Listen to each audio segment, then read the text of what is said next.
All right, we are live. Welcome. This is Orion Rising. I am your host, Leonard O'Neill. Good morning, good afternoon, good evening, or good morrow, depending on where in the world you are tuning into this show. Show this out, show this out, show this out. It's Friday night. Law of One. Friday night. Oh, let me take this banner down so you guys can see me. I have this banner overlay up over here, and I forgot to take it down. There we go. Let me put myself up into full screen here so you guys can see me. Okay, so it's Friday night. Welcome, everybody. Who's in the audience here? I see Penny. I see who else? Cody. I see Denise. If you're out there, you got to say hello. Otherwise, I won't know that you're here. I just see numbers, and that's it. Okay. So it's Friday night. So let's start out with I'm going to put an overlay up on the screen here, or the banner up on the screen here. This coming Sunday. Today's Friday for me. So wherever you are in the world, you can figure that out. It's 3 p.m. Friday night for me in West Coast America time. Sunday.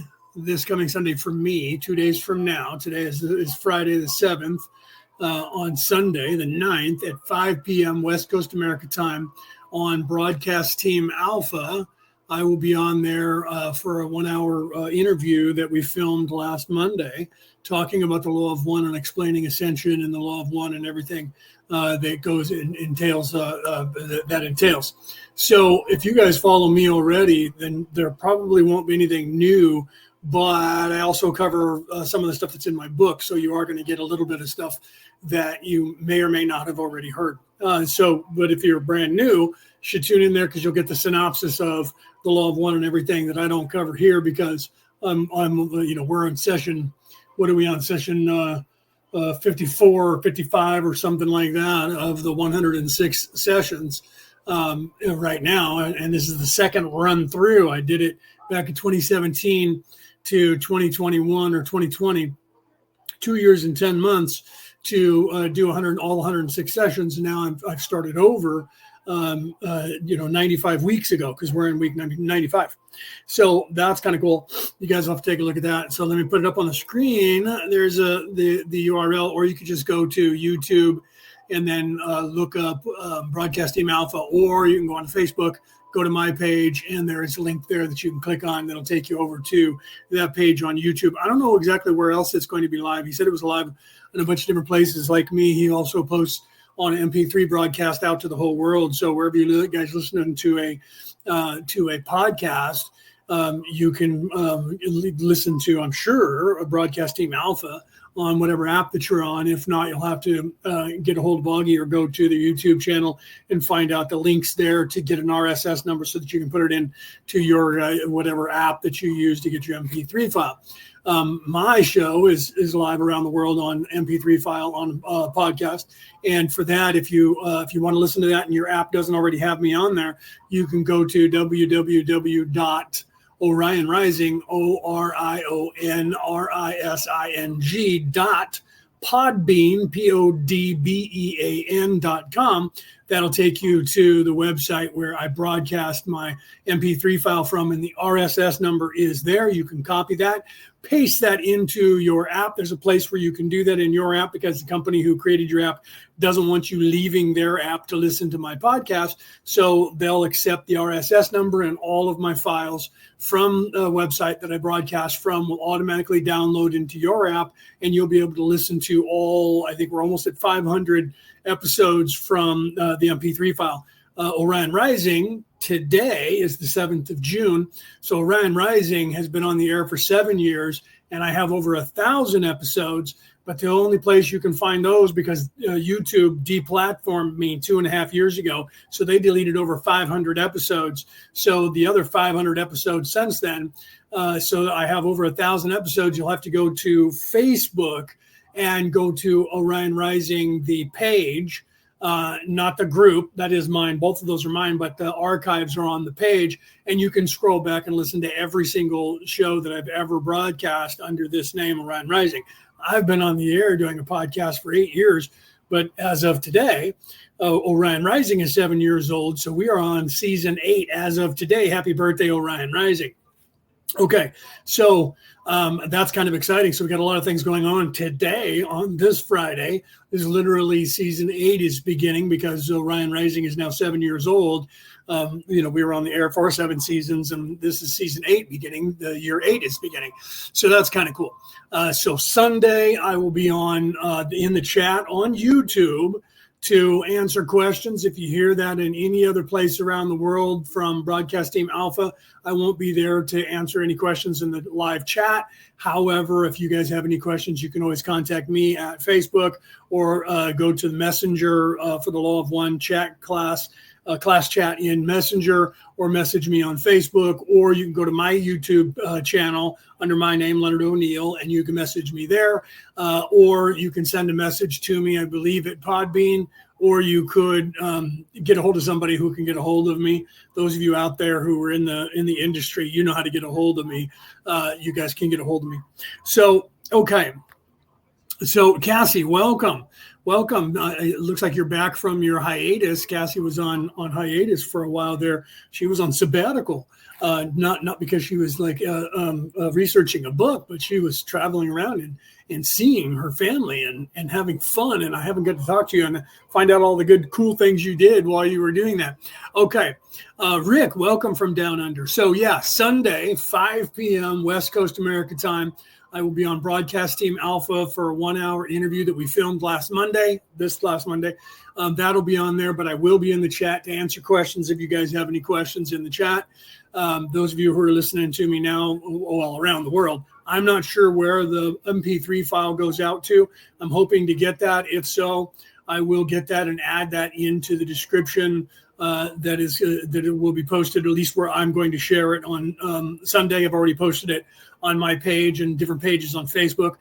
So I will post. And then if you guys don't want to go to YouTube or Facebook to listen or watch the podcast and you want to hear it on your MP3 file, I'm going to try and get that from Augie, because I know that he broadcasts like I do out to the world on MP3. Okay. So what's that? Rick said, oh, is it in early? I just woke up right now. Yeah, I know. No. I came on right at 3 p.m. my time. So it's not early. I just like Penny was talking about being on time finally. And I said, I've been going live at 3 p.m. on Friday night for 8 years now, as of today. Happy birthday, Orion Rising. So for 7 years that I've been broadcasting under this name, I've been going live. Well, actually, that's not exactly true. The first season, we went at 5 p.m. And then halfway through the first season, we lowered it to 4 p.m. By season 2, I lowered it to 3 p.m. And every time I changed where I was broadcasting, everyone else who was trying to broadcast over me also changed to be live when I was live. And so I literally, and even when I did a show on Wednesdays, they were doing the same thing, and we moved the show around to find out when. And for whatever reason, everybody believes that I have the optimum time slot. Whatever I'm on live, I'll look and nobody will be on live on, like, say, Saturday at 2 p.m. I'll start going live at Saturday at 2 p.m. and everybody will start going live at Saturday at 2 p.m. After I've done 3 or 4 or 5 or 6 weeks. Everybody will be live on the same time that I'm live. And I've changed that on purpose over the years, because I used to do 3 or 4 shows a week. And I did that as a test. And every time I moved my show to a different day and a different time when nobody was on, everybody else would move to try and fill the same time slot. I thought that was hilarious, right? But I just decided that no matter what, this time slot, I'm not changing it. And people still try to go live right now. People who were supposedly friends of mine go live to try and be live at the exact same time that I'm live, even though they were like, oh, I would never do that to you. And now almost every single person who said that is doing it. I just laugh. I just still do my thing. I don't really care. Okay, so Rick said I forgot him in the Northern Territory, so it's 30 minutes different from Queensland. Yeah, I know that you guys, there's like, I don't know what the time zones are there, but I know that there's different time zones, so that's funny. So you got to get used to the new time zone, Rick. That's like here in the United States. I just found out on, I don't remember what the game show was. There was a game show I clicked on and was listening to last night, and I don't remember which one it was. And they were talking about the time zones here in the United States. Currently, we have 5 time zones. We have Eastern, we have Central, we have Mountain, we have another one in there somewhere, and then we have West Coast. Oh, and then we have Alaska and Hawaii. But originally, I didn't know this. Originally, here in the United States, like in the 1940s, there was 144 time zones in the United States, and they changed them all and grouped them all together into these large time zones. I was unaware of that. I just assumed that these were time zones they just added as we had migrated from the East Coast to the West Coast. But apparently there was a whole bunch of chopped up time zones, all 144. I was like, what? Everyone didn't heard that again. And they were like, even the people who read it were like, what? That is insane. And they did the same thing. They assumed it's always been these time zones. Apparently not. Apparently there was outrageously crazy time zones. That's horrible. Right? Denise said this terrible. Yeah. Okay. So, let's get into the law of one. So happy birthday, Orion Rising. 7 seasons passed. We're on season 8 now. As of today, show 1, season 8. I just don't write that in the description anymore. I used to. Now I just do episode number, and that's it. Okay, so happy birthday, Orion Rising. My book, I'm still waiting. I got to contact them now because I'm still waiting for them to draw up the cover images for me to look at. And I could have sworn they said 7 to 10 days. It's been almost 21 days now. It'll be 21 days on Tuesday that they've had it. So I'm going to email them. Well, I don't think they work on weekends, but I'll try it anyway. And I'll get an email probably back on Monday. I could have swore that's what she said. I don't think she said 7 to 10 weeks to put up a freaking picture that I'm sending them to just add a title. I could do that myself and send it to them. If they're taking that long, I might get on my computer and do just that and make up my own picture and then send it to them and go, that's what I want. So that's crazy, right?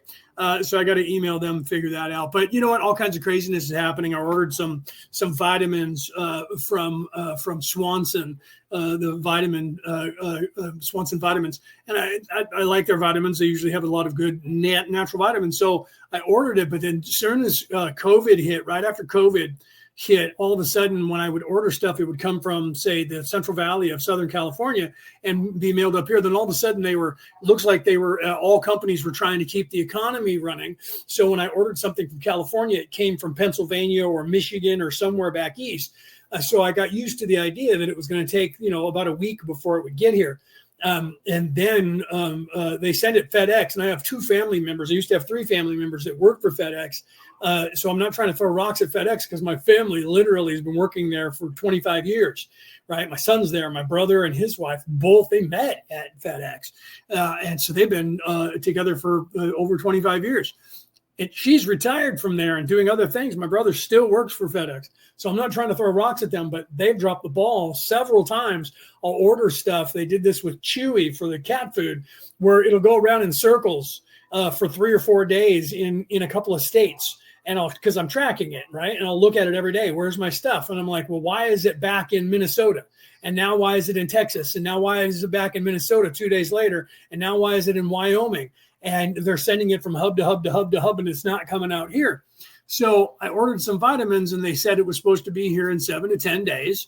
So at the 21-day mark, which was 2 days ago, I contacted Swanson and said, look, you guys, it's not your guys' fault. I bought the vitamins from you, but you use FedEx, and this thing took 14 days to get to California. And then it was supposed to go from Southern California to Stockton, and it sat there now for over a week in transit. That literally for 7 days, it couldn't make it 100 miles. So obviously it's been lost. So I would like to have my vitamins, please. So they resent it, and they're like, well, we can send it to somebody else. And I'm like, look, I don't want to throw rocks at FedEx, right? But I just want to get it here. So they sent it here and got it here in 2 days. And I'm like, so you could do that, but you choose not to, and it takes like 2 weeks for it to get here. But when somebody complains, you get it here in 2 days, right? I'm like, okay, whatever. But I got my vitamins, so that's annoying. So crazy things have been going on, is my point. And when you're out here in California now, you might as well be in Hawaii, because this place is literally the stronghold of these crazy progressives, and they've cut off themselves from the world, except for with oil. which they are in fact getting from our enemies and having it shipped here in container ships, which cost all kinds of money and burn up all kinds of stuff for the atmosphere, which these same progressives are saying we can't have a carbon footprint yet.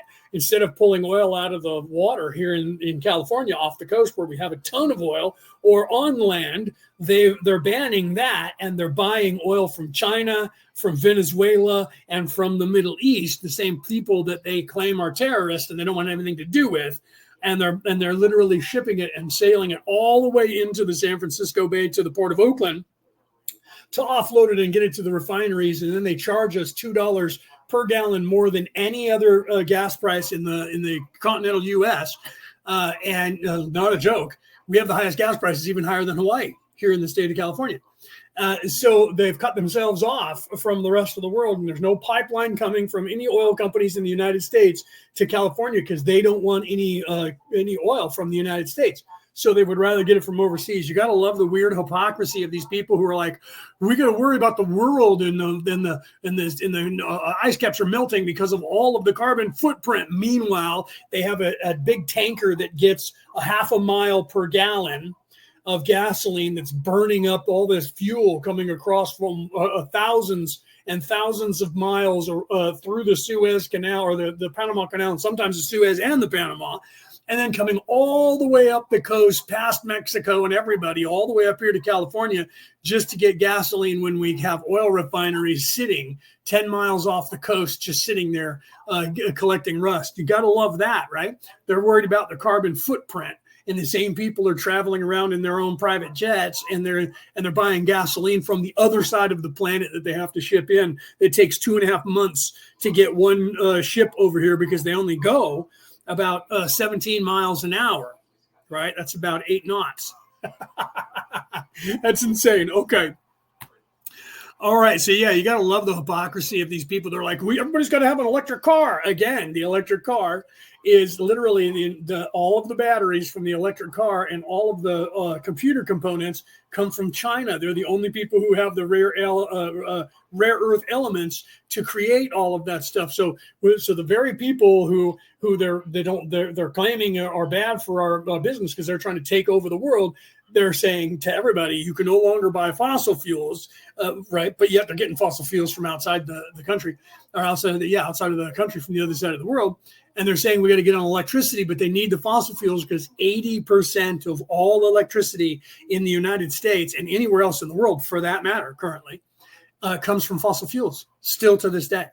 Okay, so it's not like we're generating enough electricity for this giant grid that they're trying to get ramped up.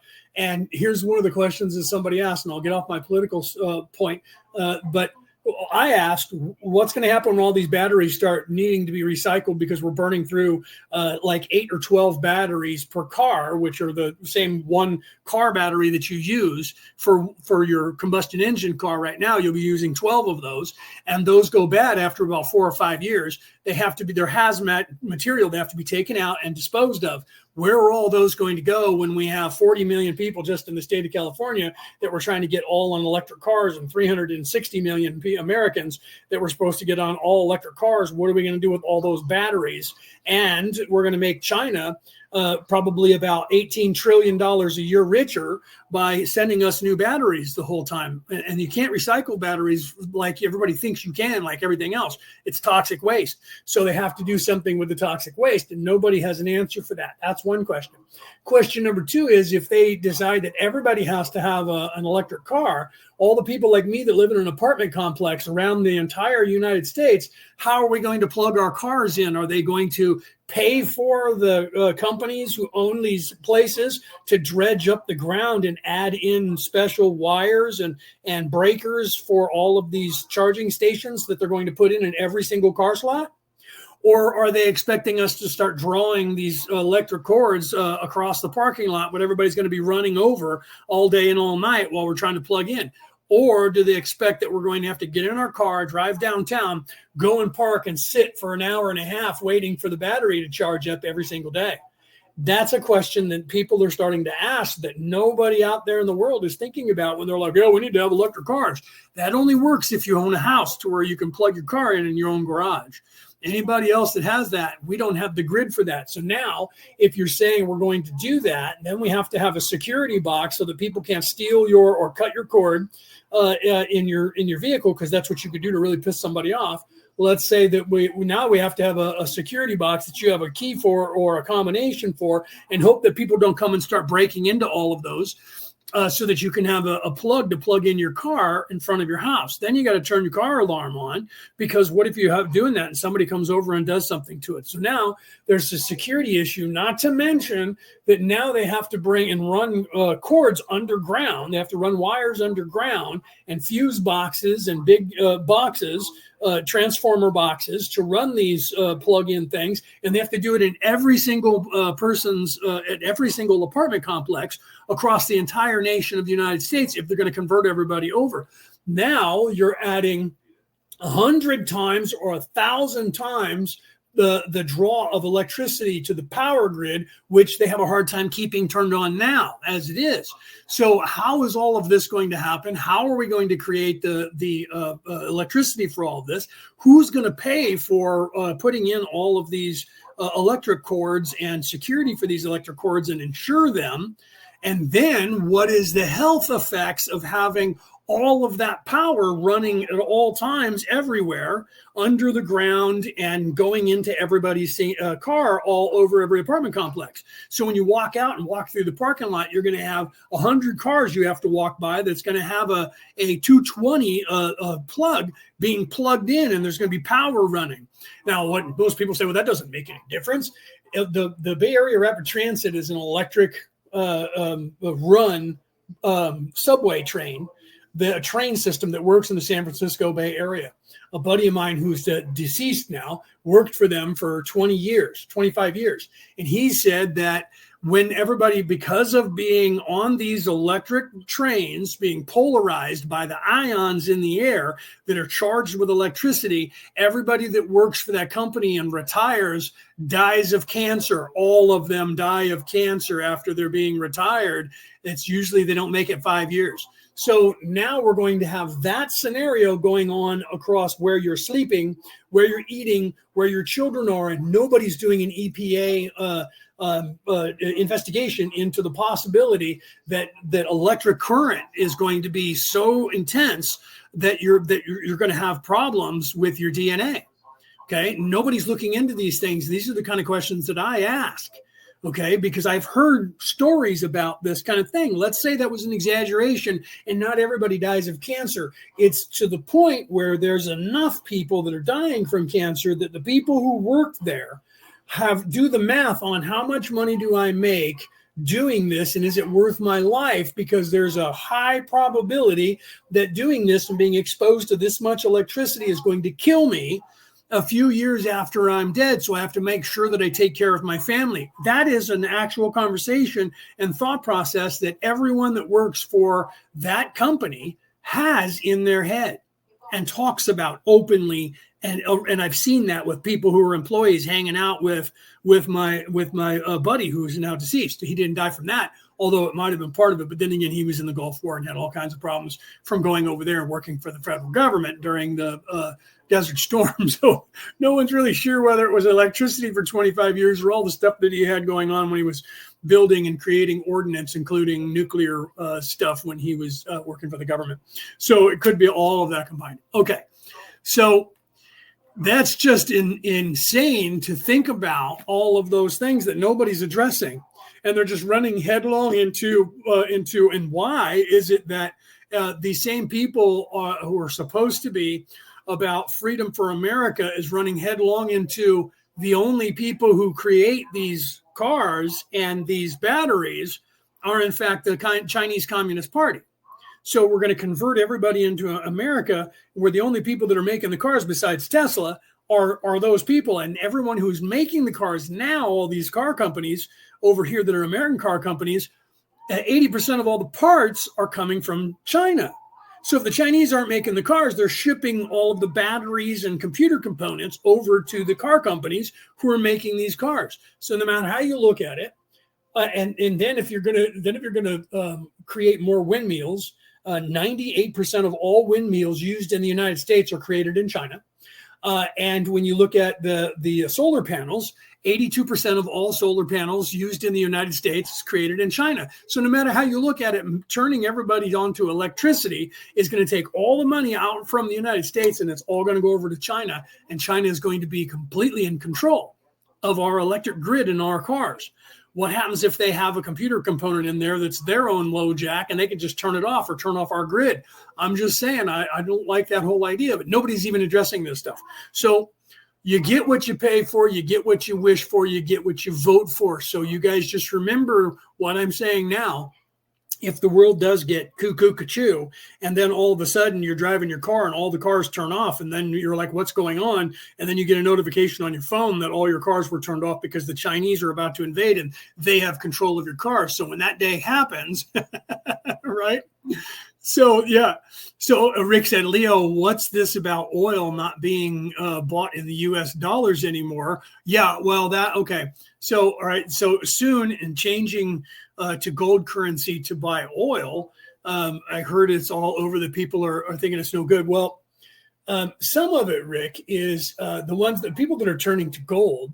The reason that people are starting to turn to gold is because they don't trust the American dollar. The American dollar is currently worth, and that means your dollar too, because you guys around the world, we're either following the sterling, the pound from England, or we're following the euro, or we're following the American dollar, or we're following the yen. That's the currency of the realm on this planet. It's one of those, and it shifts depending on who's in power. Right now, the European dollar, the euro, the American dollar, and the Chinese yen are only worth about 5 cents compared to what they used to be worth 45 years ago. 5 cents. If you take $1 right now and go back in time 45 years, that dollar is that you have in your hand, a paper money, is worth 95 cents more than it is currently. Okay. And if you go back to the 70s, it's a gallon of gas was 25 cents. A pack of cigarettes was 33 cents. A gallon of gas right now is $6.50 here in the state of California. And that's low compared to what it normally is this time of year. And a pack of cigarettes is over $10. So literally, when people go, well, that's just inflation. I don't think you understand economics. You should look that up. Inflation and economics. You should look up why. So if a pack of cigarettes was 33 cents in 1974, and in 2024 they're $10, that means that literally your dollar that only charged 33 cents for a pack of cigarettes is now worth so much less that it takes $10 to buy the same pack of cigarettes. That's what that means. Okay. And then if you go back even further, it was worth even less because it was literally like a nickel for a beer. Right. And at that time, when I was a kid in the 80s, it was $1 for one beer in a bar. Now it's like $10 for a beer, $7 to $10 for one beer. Okay. That literally tells you that when I was 18 compared to now, the American dollar is worth crap. So what's happening is, first of all, everyone is assuming that America is going to die because of what's happening right now in the world and in America. And other countries, including yours, is having the same issues. Because you guys voted for the people that you put in charge, they are destroying the countries in the world because they're trying to come to create a scenario. It's the Hegelian dialectic. Create a scenario so that they can then create their one world government and get rid of all other governments, and the rich elite people will then control that government. They already control all the governments, but they want to have it under one banner so it's easier to control everybody because then you have an identification that's worldwide. So what's happening is that people are not trusting the American dollar or the euro anymore, or the pound sterling. So they're starting to say we need to go back to a gold standard because it's tangible. Because here's the issue. When your dollar in Australia or the American dollar is worth less money, gold is worth more. That shows you the inflation. Gold is a standard that is normal. So gold prices go up and down. And the reason that they go up and down is determined by what the currency of the realm value is. An ounce of gold is an ounce of gold. That becomes worth more money when the dollar is worth less. And that's when you know the dollar is worth less in your country, especially in the United States, you all of a sudden the commercials come on and they're like, there's a big debt and you need to start buying gold. That means that the gold that they're trying to sell to you currently is probably worth, instead of say $800 an ounce, like now, it's currently like $2,800 an ounce. So they're trying to get you to buy it at the high price, because gold goes up when the American dollar goes down. So that's how the price works. That's how precious metals are precious metals. Those prices don't go up and down because the market is the value of whatever currency is the currency of the realm. Okay. And so those things, an ounce of gold is an ounce of gold is an ounce of gold. But if the euro is not worth a dollar, it's only worth 78 cents. The ounce of gold is now going to be another couple of $100 per ounce. Okay, you need to take an economics course to find that out. So people who have the oil are no longer wanting to sell it for dollar prices of the American dollar or the euro. So they don't trust that money is going to be there. So they don't want that money, because if they have that money and the money tanks, they lose. But if they have gold and you give them gold and all the money crashes, their gold is worth more money. So if you have gold in your possession and you bought it when gold was $800 an ounce, you haven't gotten any more gold, but it's now worth $2,800 an ounce. If the currency of the realm crashes, that gold is going to go up, up, up, up, up, up. So if you're selling your oil to people, governments, and the United States, Germany, or whatever, and you're no longer thinking currency is worth a shit, and you want gold only, now they have to buy gold. It's just like Bitcoin. That's what they tried to do with Bitcoin. So now they have to buy gold and give you the gold. You have the gold, and no matter whose currency is the currency of the realm, your gold is going to be worth the highest amount that it is for whatever depending on the currency. That's why we used to have the gold standard before this fake money was created, because then you had all of your money was backed up in actual gold sitting somewhere in the United States. They had it supposedly at Fort Knox. So you only could print the amount of dollars that would reflect how much gold that you had. But they wanted more money because they were greedy. So they had to get off of gold, silver, and precious metals and get on this carte blanche, just printing money. And they print it, and then you owe it to them. Okay, you don't know that, but you do. It happens in your country. You guys are on either your own banking system, or you're on the European, or you're on the English. You're on somebody's federal banking system. If you're not on the American dollar and you have your own dollar, then you guys probably have your own federal banking system. And that's just a fake bank that doesn't have any money in it. They just print it whenever they want, and they keep track of it because your tax money, you owe them now for that money. And then they just print it and put it out there into the world. And they don't even print it. Most of the time now, they just electronically go, we have $1 trillion. And they start electronically dispersing that money. And then they charge people by giving them loans, and they charge people interest. And that's how they make money back. That's what they do with you with their taxes. So companies who now are getting smarter, they're either taking Bitcoin or they're getting gold, because gold is tangible. They can take the gold and stockpile it underground in safes and guard it. No matter what the currency of the world is that's printed on paper, gold is still gold. Precious metals are still precious. So that's what's happening. You have this group called BRICS, which is Brazil, Russia, India, and China, where they're trying to start using the Chinese yen, and people are spending that as the global currency, and not the American dollar, not the British sterling, and not the euro. So because of that, it's shifting. The power source is shifting to the Chinese. Well, America's playing right into their hand with everything I just said prior to, with this whole conversion into electricity and all of the electricity and the components for all of that coming out of China. It's just enriching them even more. That's another reason why I brought that up. I don't know if you guys have any other questions, but you should take an economics class. Reese, welcome. You should, and Peter, welcome. You should take a economics world, global economics especially, class and learn about the stuff I'm telling you about. They used to teach it in schools, and it used to be a prerequisite that you had to learn growing up, starting at like 8 years old. But they stopped doing that in this country. I don't know about, obviously they must not teach it to you because you're in Australia and you don't know about it, right? That means they're not teaching it to you either. They stopped teaching it here, but I was at the last bit where I was learning about it. And then since then continued learning about it. That's why I wrote a book about how to get out of debt, surviving the 21st century. But when people read it, they don't, because it takes work. You have to actually use your mind and free yourself and realize what's going on in the world and understand that. Literally in the 1903, 1904, maybe 1905 at the latest, Henry Ford is famous. I don't know the exact date because I haven't looked it up for a while.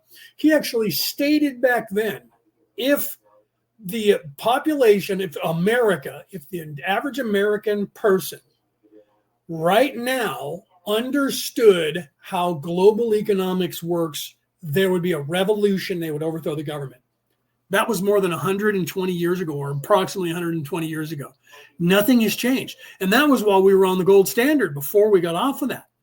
Because it was 1948 in the United States when they abolished the gold standard and went on to this federal banking system where they just print money. It's all fake.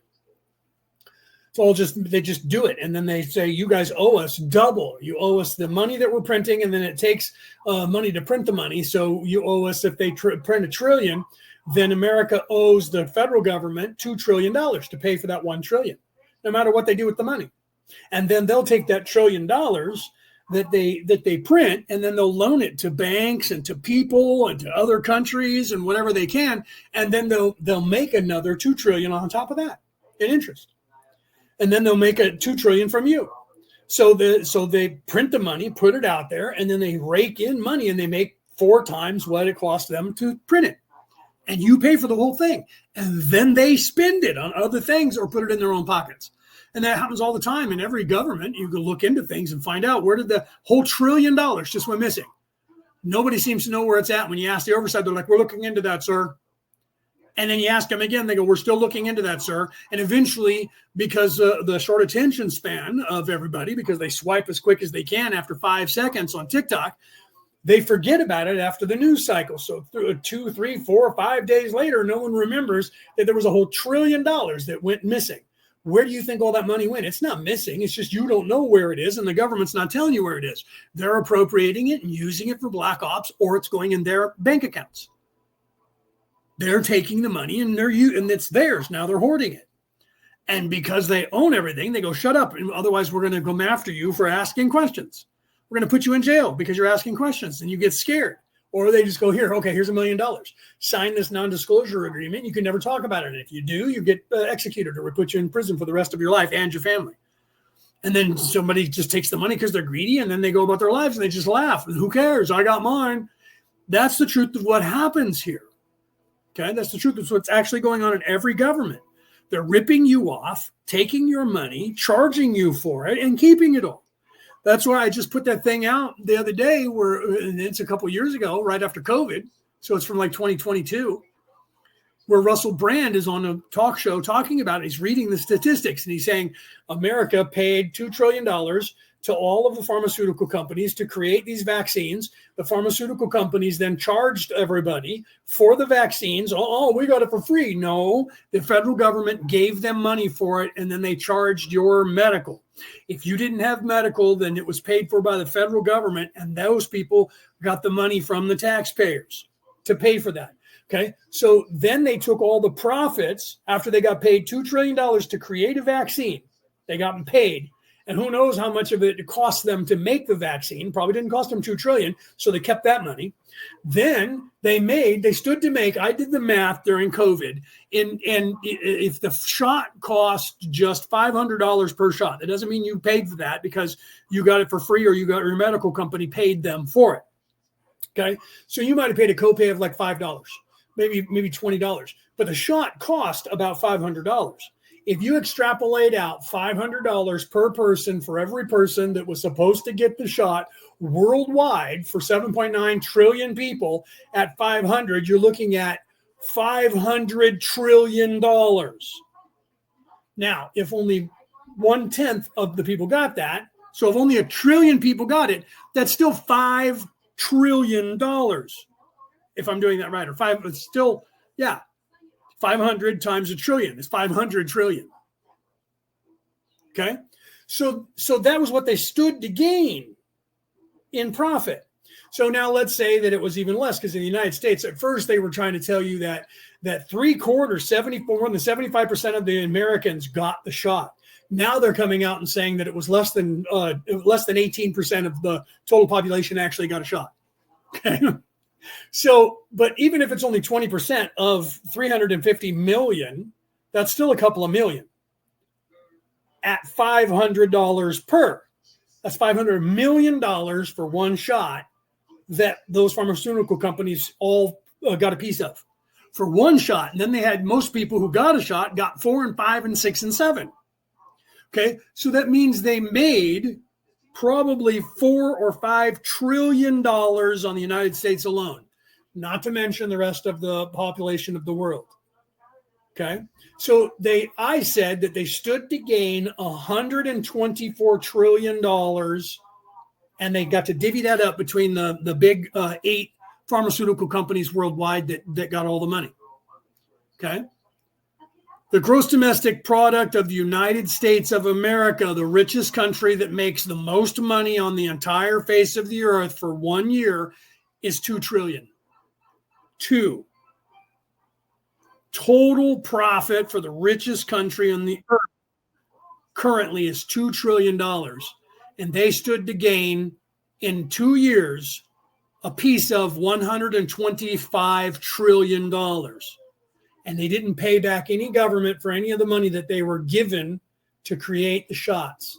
So they got trillions to make the shot, and then they got hundreds of trillions, or a piece of it, 50, 60 trillion a piece profit.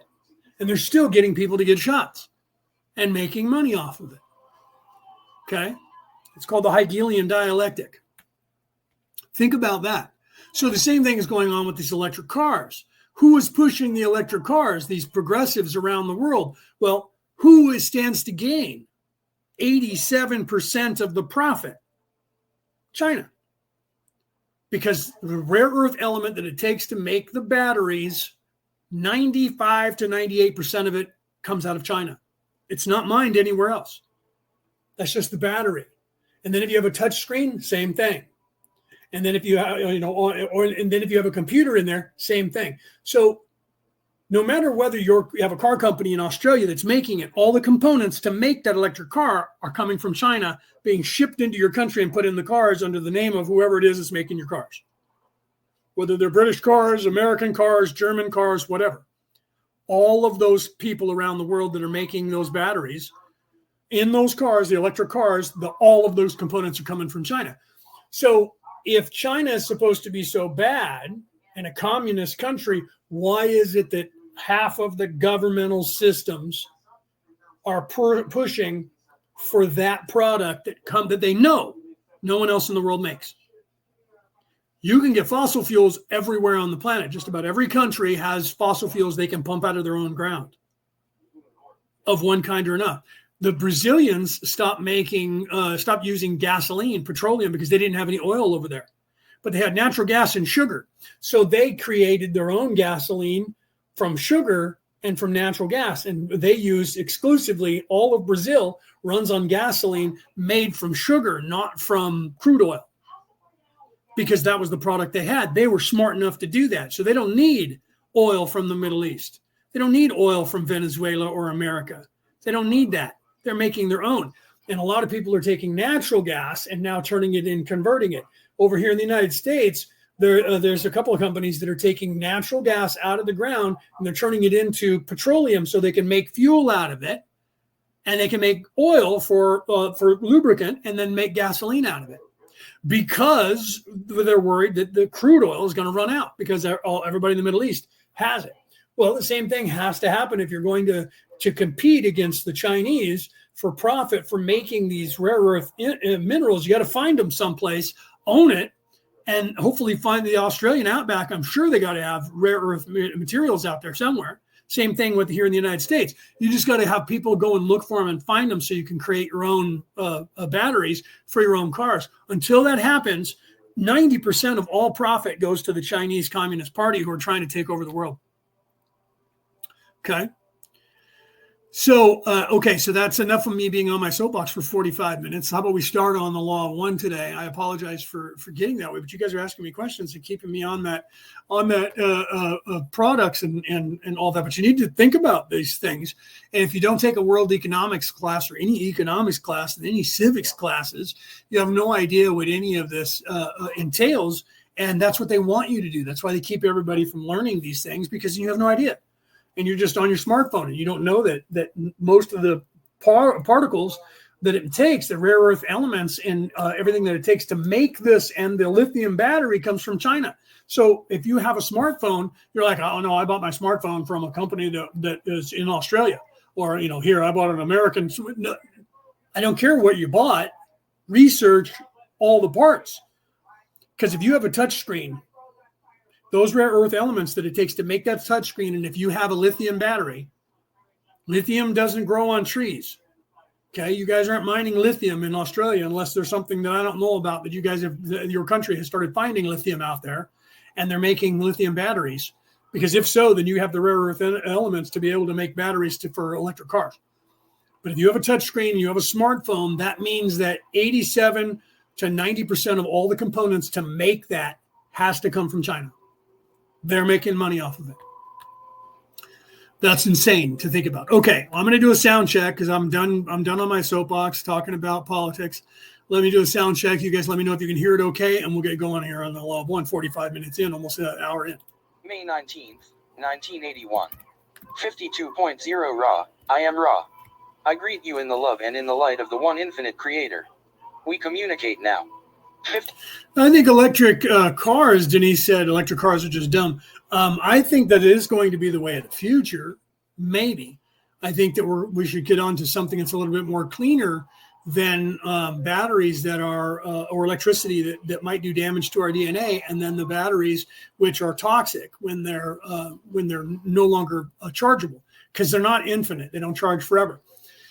So we either need to come up with better batteries or a different fuel source that's going to be even cleaner. But the idea is sound, but you can't switch over off of fossil fuels before the grid can handle it, and before you figure out the logistics of how is everybody going to be able to charge their vehicle and drive that vehicle. You have to have that stuff figured out before you run headlong into it. In this country, they're running headlong into it, and they're like trying to pass laws. Here in the state of California, they're passing laws that says you can't sell a car made that's not an electric car, and they're going to ban all vehicles by 2032. If they do that, then they're going to force everyone to buy a car that costs $75,000 to $100,000, and people can't own. They don't have enough money to do that. What are they going to do with those people? They don't care. They're going to go take a bus, an electric bus. They're literally taking control of the population and forcing people to be subservient and to exist on their transportation. And they don't care. You either make enough money to buy one of these vehicles, or you go and stand in line and get on a train or a bus. And then we'll have to raise our taxes on you to pay for that. Companies are leaving the state of California, closing their stores because of high crime and because of literally they raised the minimum wage to $20 an hour at fast food restaurants. Fast food restaurants are closing and leaving. There's going to be a ghost town. All the progressive cities are going to have no companies in them anymore. Where are the people going to make money? What are they going to spend money on? They don't care right now because not everybody's leaving yet. But that's what's happening. McDonald's is closing 500 stores in California soon. McDonald's. Because they can't pay their employees. They just like, it's not cost efficient. We can't keep up with $20 an hour. Nobody wants to come to work for us. And then they have to lower the amount of people. And then people aren't wanting to pay for it. I don't go to fast food restaurants in this state anymore. It costs $20 for a freaking burger that used to be $4.99 2 years ago. Not doing that. Not doing it. I can cook my own burger right here. So now they're trying to augment that by forcing those people to raise their prices. And people are starting to cook for themselves now. And I noticed they're lowering prices. I just went to Safeway 2 days ago. And when I walked in there, I looked at the prices and went, these prices are back to where they were before the inflation. But it's sale prices. It's still cheaper because like paper plates. Okay, during COVID, when we were having supply issues, paper plates were $14 for 100 paper plates. They're now $9.99. That's what they were before they went to 14, right? I went over and got some lunch meat because we were out of lunch meat. I normally go to Walmart. I went and got some lunch meat that was $12.99 last year, $9.99. It was $8.99 before COVID. So the stores are losing their business and they're lowering prices because people are going to like Target and Walmart because it's cheaper, and then everybody's cooking at home now instead of going out to restaurants. So what's happening is now people are going to have to start growing their own food next. That's the way it was when I was a kid. And when people came here from like India, they couldn't believe how Americans were so lazy and didn't grow anything and just went to the store and bought everything. You guys are rich. You just don't know you're rich. And that's why I wrote that book about getting out of debt and surviving in the 21st century. I told people, if you're in America, you're not poor no matter how poor you think you are. You're America poor because I'm on Social Security. And the little pittance that I make on Social Security, I'm middle class in almost every country that is not a European country. If I go to what they call the third world, I'm middle class to above there on something that I can't even live on in this state. Cannot live on the money that I make by myself in the state of California. If I go to Arizona, I can't live there either because they charge you like 3 times. You have to be able to come up with, and you have to make 3 times more than your rent. You have to show proof that you make 3 times more than your rent. Even if you make enough to pay the rent, right, on your Social Security, it's not 3 times the amount, so they won't rent to you, okay? And there's a bunch of states that are like that. But if I move to Egypt, I'm upper middle class on the little pittance that I have here. If I go to the Philippines, the same. So if you go outside of these European-run oligarch countries, you can survive on $1,200 to $1,500 American a month. You're rich. So people that are here that make $100,000 and they think they're poor because they live in an area where houses cost almost $1 million and they can't get a loan to buy that house, that's the cost of living. That's rich people raising the prices for everything. During World War II, and then I'll get back to raw. I apologize for this, but the last point. During World War II, the economy in Germany got so bad after the war that somebody who would go to buy a pair of tennis shoes, sneakers, in the store in 1940 would have cost about 25 cents. Okay? Of the Deutschmark. By the end of the war, it cost 800,000 Deutschmarks for the same pair of shoes. Do you understand that? Or they might have been using the franc. No, because that's the French. So they were using the Deutschmark, I believe, whatever the German money was. So that's what happens when an economy gets blown up. Okay? That's what's happening without a war of buildings being annihilated and people dying around the world currently. Okay. So when the prices get higher, here's my point, if people start learning the skills, I also wrote a book about that, survival / prepping / survival for beginners. If you start making your own stuff instead of relying on going to a store and buying it, making your own clothes, growing your own food, cooking your own foods, get back to the way people lived in this country until 1978. The entire time prior to that, people made their own leather, made their own clothing, grew crops and animals to cook and eat, to kill, to slaughter, to cook and eat, and the crops to eat. All of that, that's how they survived. That's how they survived. And they spent the time, because then, well, I have to have a job. No, you have to have a job because you spend all of your money. You need to get money because you buy everything from everybody else. If you created your own stuff and cooked your own food and grew your own food, you wouldn't need all that money to go to the stores. But you don't know that because you've never taken an economics class and you don't know the history of the world and how it works. And you've been not taught any of the skills that it takes to be able to sew, stitch, create. And literally, my father made his own leather jacket and vest. My stepfather did the same thing and made scabbards for all of the swords and daggers and stuff that he was using to go to the Renaissance fairs and the Scottish games. Created their own stuff. My grandmother used to make our clothing, our pants and our shirts on a sewing machine at her house.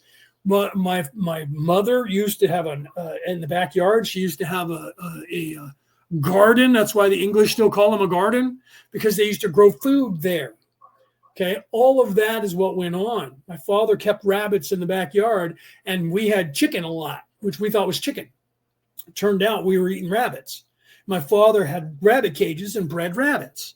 So we had rabbits every year. We had all kinds of rabbits back there, and then they would go missing. And I was young, so I wasn't sure what was happening. What was happening, I found out when I got older, was whenever we didn't have enough money, my father would go and kill a rabbit, skin it, gut it, bring it in. My mom would cook it and tell us that it was chicken. We had no idea that it wasn't chicken, and we would eat it. By the time I was 17 years old, we went over to a friend of my mom's, and they were cooking rabbit. Told us it was rabbit. And I was like, all right, I'll try it. I don't care. I bit into it and realized I'd been eating rabbit my whole life, and I liked it because I thought it was chicken when I was a kid. Okay. So unless you know you're eating rabbit and somebody tells you it's chicken, you're not going to notice the difference unless you've never had it and you're an adult and you have the taste buds to go, this is a little more greasy than chicken. This is kind of a greasy chicken, but it's really good. Rabbit's good. I like rabbit. So my family was poor and grew up growing food and eating that food, and we didn't have to have as much money. So you don't have to have the job that you have if you have land. That's why they're taking that away and making you live in apartments, because you can't, then they tell you can't have plants, you can't grow food, can't have animals, you can't have livestock. Why is that? Because they want you to be stuck on their products. So they control it, and they control you by controlling that product. So if the world gets crappy or you don't do what they tell you to do, then they close the stores. And then you don't have any source for food. And you have no idea how to fish, how to hunt, how to plant crops, how to do any of that stuff, because they've made it illegal for you to do it.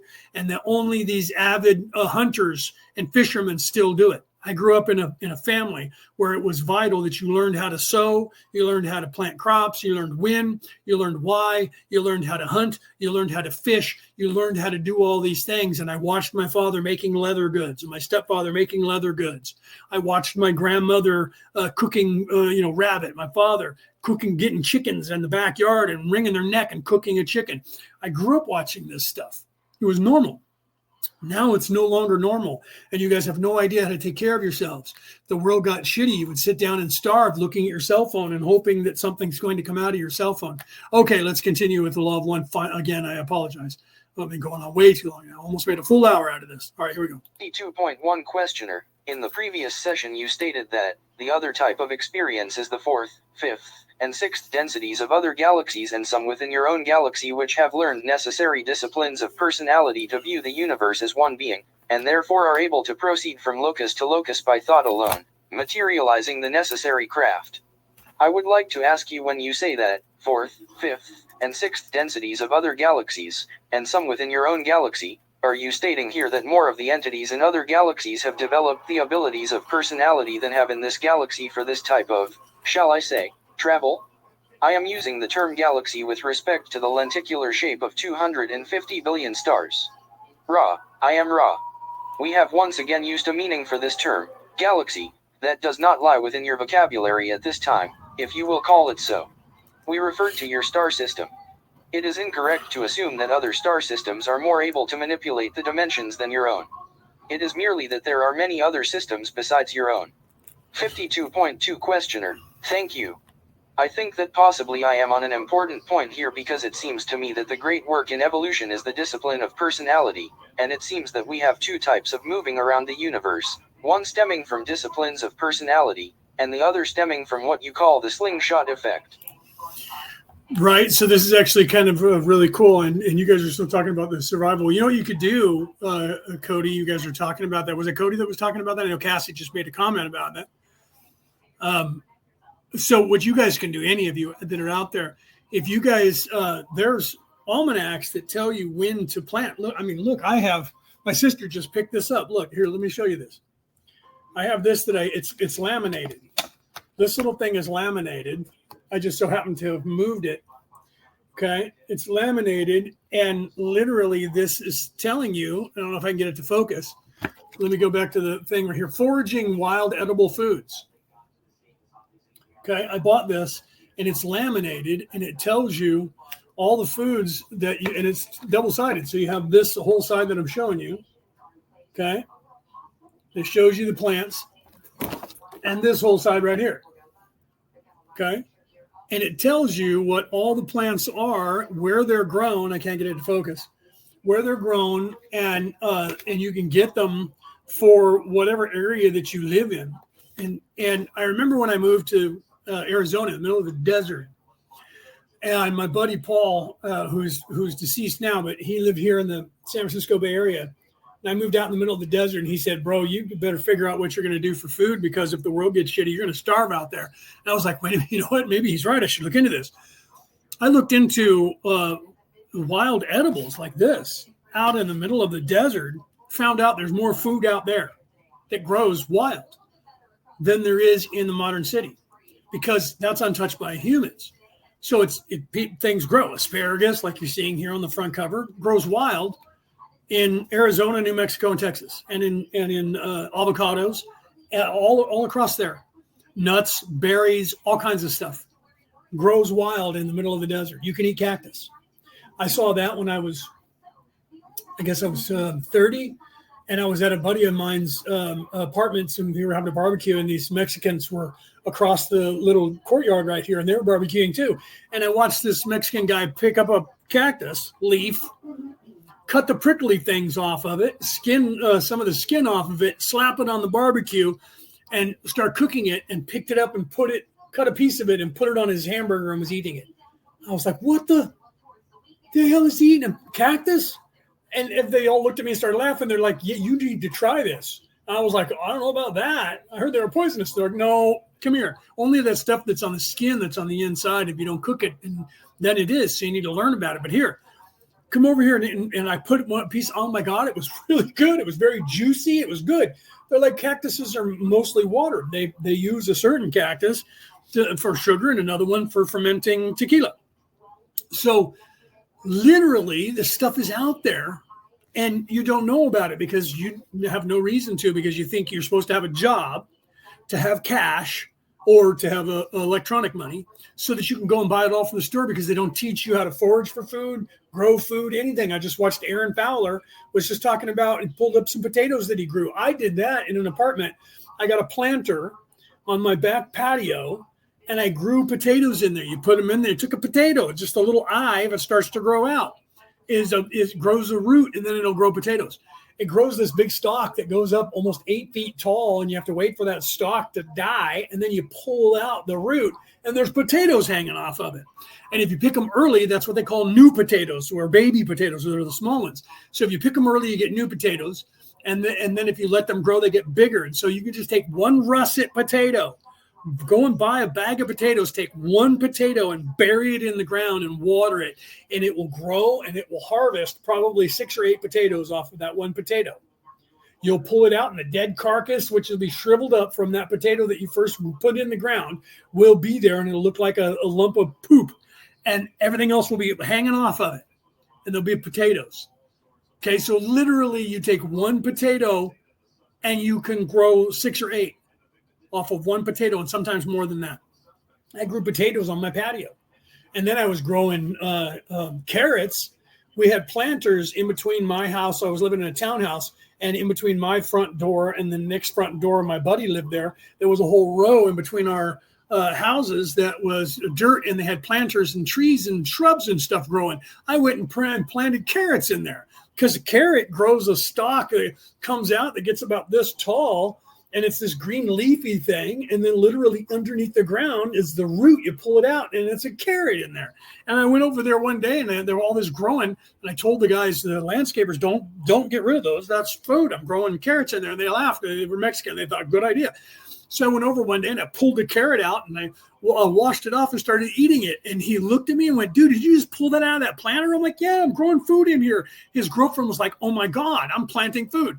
So with all the whole planters inside these shrubs, we had radishes and carrots and all this stuff growing all the time in there. No one knew about it. People would walk up, you have the prettiest plants. That's because it's actual food. You just have never seen it because you don't know about it, right? My brother-in-law in his backyard put in a whole bunch of planters and put screens over them so that animals couldn't get to them.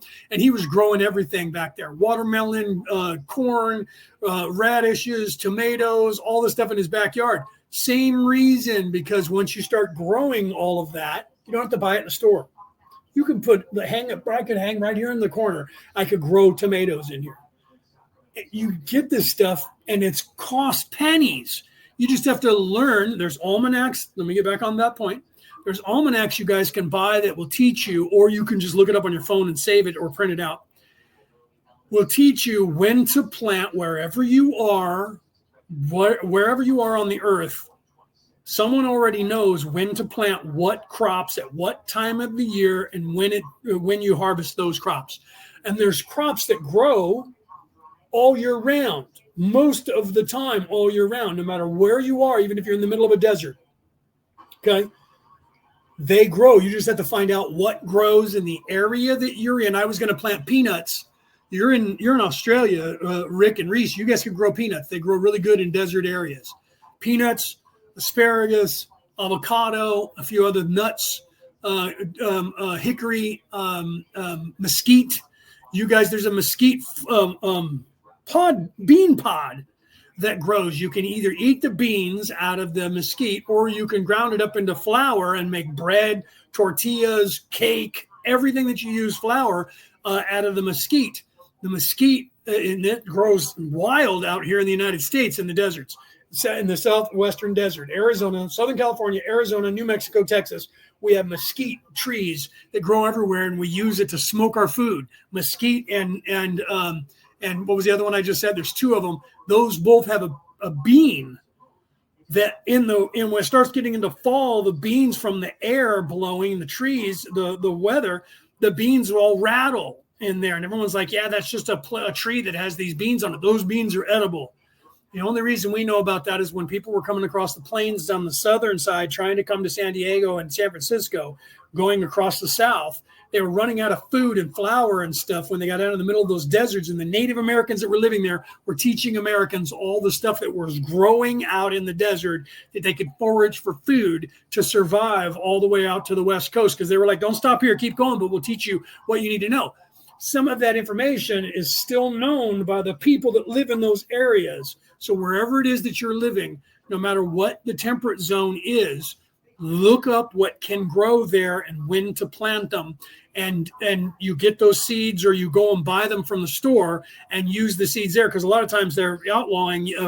During COVID, there were states in the Union in the United States that wouldn't allow you to buy seeds. Why would they do that during COVID? Because they didn't want people to grow their own food. They still wanted people to go to the stores and get the food. They were not allowing you in the state of Michigan. It was illegal to buy seeds from a store to grow your own food during COVID. Think about why they would do that. Okay.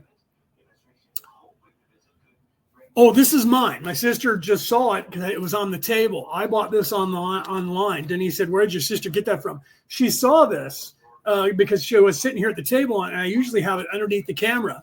And that's where it was sitting, was on top of the books, which I had piled on the table. And when I picked up the stuff to move the stuff off so we could eat on the table, this fell off the books and I didn't notice it. And I walked away with the books, and my sister picked it up and said, what is this? And she started looking at it, foraging for wild edibles. She's like, oh my God, this is freaking cool. And I said, you should buy one. You can look them up. You should buy one because this is small. And it even has mushrooms, and it tells you all the edible mushrooms that are not poisonous, and even the ones that are, and what you can do with them. It shows you an actual. I used to have a one that was done by a botanist where they drew the plants. These are actual pictures of berries that you're looking at. Here's the cactus I was telling you about. That red bulb that's on the cactus. It won't get it into focus. That red bulb that's on there is a delicacy. It's super sweet. And those only grow at a certain time of the year for the cactus. And you'll find that Mexicans in your area will go and you'll see them. They'll go and be harvested. One day you'll have all these red bulbs. And before they go bad and start to wilt on the cactus, you'll find them that you'll show up the next day and they'll all be cut off. is because the Mexicans know that that's a delicacy. It's really good tasting. They make jelly out of it. And they'll go and cut it off and they'll cook it and eat it and put it in their stews and make jelly out of it. And it costs a lot of money. So some people come by and grab it and make jelly and sell it to other white people. And it just grows wild. You just don't know about it because you don't know about these things. This one, I don't know where I found it. It was online. I just looked it up and I got it off of like Amazon or something and was mailed to me because I can carry this in my satchel. It's so lightweight, and there's enough foraging here for the North American continent to where I can see what the plants are, so I don't inadvertently eat a mushroom cap that'll poison me. And I can see the other plants, berries. These are all berries. So you just got to look them up. I used to have a book, and I left it in my shop when I left my job. I had one in my shop, and it was a book that was done by somebody who drew all the plants. That's the way they used to do it back in the day. And it was this little book that was about 100 pages long. And it was done, look up botany, look up or look up foraging for wild edible foods. That's what I did. And I found one and had it shipped to me. And it's so lightweight, I can shove it into my, look at that. Like a road map from back in the day, it folds out this big. And it's double-sided. And it has all the information all the way across. And it explains what's in here. And this is not everything. This is just, most of the stuff that is edible that you can survive on and live on. I keep this stuff around. Usually it's in my satchel, but I was going through my satchel and I pulled this out and then I left it out because I keep talking about it when I'm on the air. So this information is out there. There's another book that I don't have out here. I would show you. It's in the other room. And I've shown you guys this before. I'm going to go get it. Okay. And that's one of those survival books. I'm going to go get it. I'll be right back. It's one of those survival books that you should have because it tells you remedies and everything. Let me go get it. I'll be right back.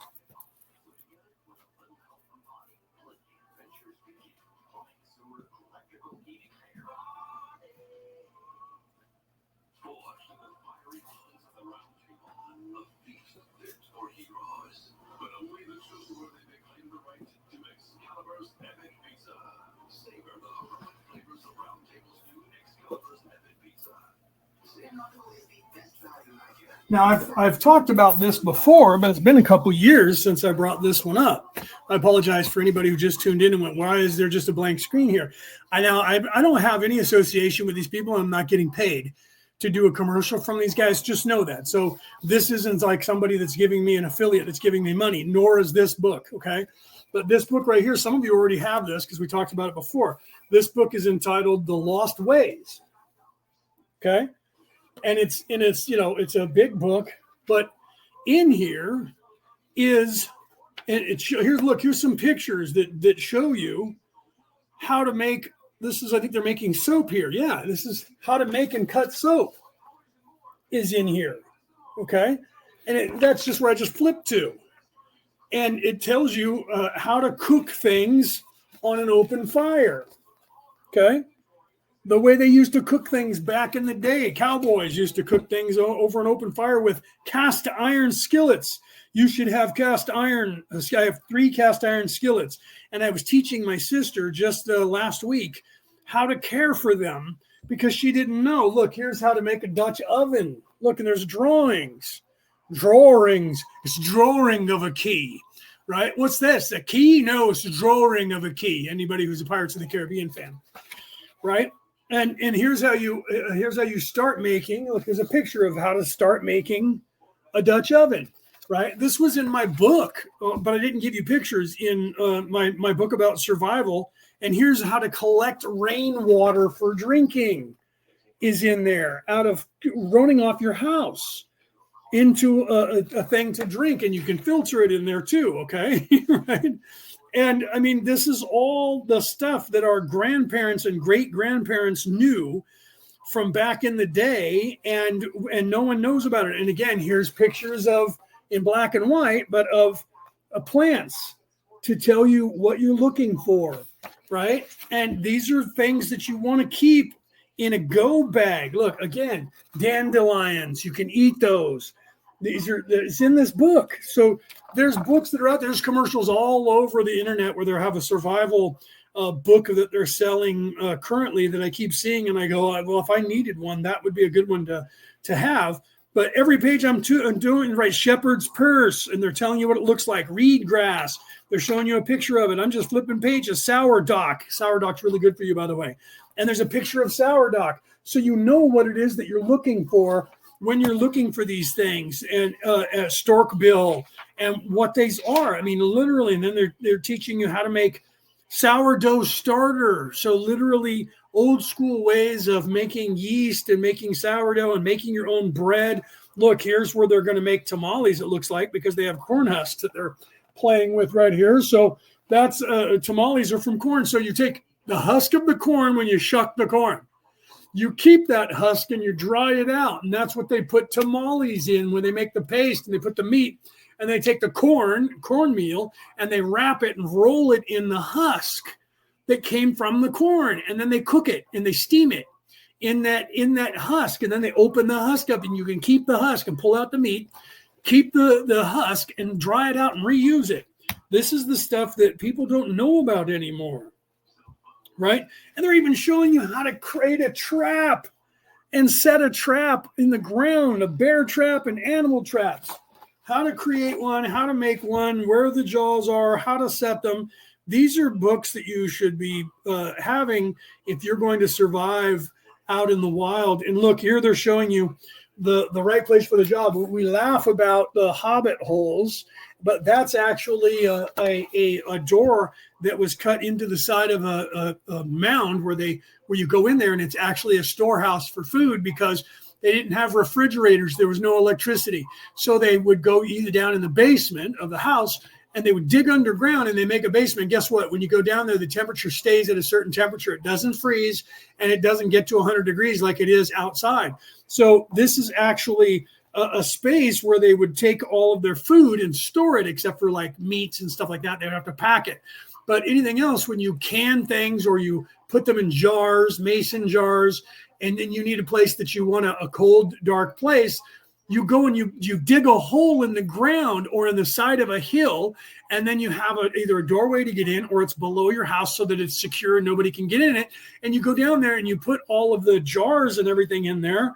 And you literally, this actually says history, the oldest example of a root cellar. That's what it's called, by the way. The oldest example, for those of you in Australia, you'd be happy to know this. The oldest example of a root cellar dates back to 40,000 years ago in Australia. 40,000 years ago in Australia, they had root cellars. Everybody in this country and everybody around the world used to have a root cellar, and then everybody started getting hooked on the idea of refrigeration, and because of that, you just buy what you have, and people only have a little bit of look. Here's inside of a root cellar, and you can see the staircase coming down from up above, and that's under a house. I can see one of the cross beams. And literally, here's people that were storing stuff in a root cellar, and it stays preserved because the temperature in a root cellar is usually between 50 and 38 degrees all year round. Okay, and look, here's your mason jars with food in it that is stored in a root cellar, right? All this stuff is information that you need to know about. And here it actually tells you what. It literally is a page telling you temperatures that you should be keeping stuff at. Apples, temperature between 32 and 40 degrees, humidity of no higher than 90-95%, shelf life is 2 to 7 months. Okay, enzyme production is high. So that means that if you leave apples too long, they'll start to ferment and either turn into alcohol, or they'll turn into whatchamacallit for I just said it earlier, for yeast, right? So beets, 32 degrees, humidity 98%, 6 to 10 months, enzyme production very low. So it actually tells you where you would keep it, right? Leave root tip, beets leave root tip, 1 inch of greens on top. It tells you all of this information. This is all just in one book, okay? And you could survive in the world just with these two. This one's going to tell you how to do all the things. This one's going to tell you how to find. Literally, I could take this. I could stick it inside here like a bookmarker. I could put that in a satchel, put it in my car, put it in your mobile home, put it in wherever. Carry this around. This is a big book, but you could leave this to your kids and grandkids could survive with no electricity. All they would have to do is have running water and a way of making fire, and then they could create everything they need for a homestead and survive. People would go out there and start doing these homesteads, and they have no idea what they're doing, and they're out there and they're still trying to live like they're in a city. And you're still trying to have the money to go to the grocery store and buy a bunch of groceries, and then you have to figure out how you're going to power your place up to keep everything cool, and you have no idea. Dig up a freaking root cellar and make a root cellar and live that way. And that's why people used to live in caves. Everyone says we were barbarians living in caves. We didn't live in the caves because we were barbarians. When you live in the cave, the temperature inside the cave in the summertime when it's 110 outside is 72. In the wintertime when it's 100 below outside, it's 72. And if it's a little cold, you start a fire in there and you make sure that there's air duct for the smoke to go out and you're nice and toasty warm. That's why people lived in caves, because they were free, or they dug up the earth and created a cave system to live in. Why? Because it was efficient. They've gotten us out of the caves and then these square buildings, and we have to pay them money. So now we have to have a job, and then they won't let us grow any food. Think about all this, guys. They're taking away your knowledge of how to take care of yourself, but it's still there. All you have to do is look it up, and you can actually have all that stuff and create your own. I don't have any gas. I don't have any gas to cook on. You don't need gas to cook on. You can make a Dutch oven. Look that up. I don't know how to make even brick. The Egyptians did it. They used mud and straw. What is straw but dried grass? Okay. When the sun comes out like now, the grass dries. If you let the grass grow and it dries, guess what that is? That's straw when you cut it off. That's hay. Do you know what hay is? Hay is grass that's tall that you let dry, and then you harvest, and then you put it into these big bundles and you feed it to your animals. That's grass that is no longer green. Okay. Or you give it to them when it's still green, but it's been cut off. Okay. You can use that to make bricks. It doesn't take long. It doesn't take much. You just have to have the knowledge of how to do it. Okay. And then, just like making gunpowder, you make gunpowder on taking wood and burning it into charcoal, and then taking the charcoal and mashing it up, the literally burnt wood, mashing it up. And I'm not going to tell you the rest, but there's a very slight chemical that you use, glycerin, which glycerin is naturally created by peat moss.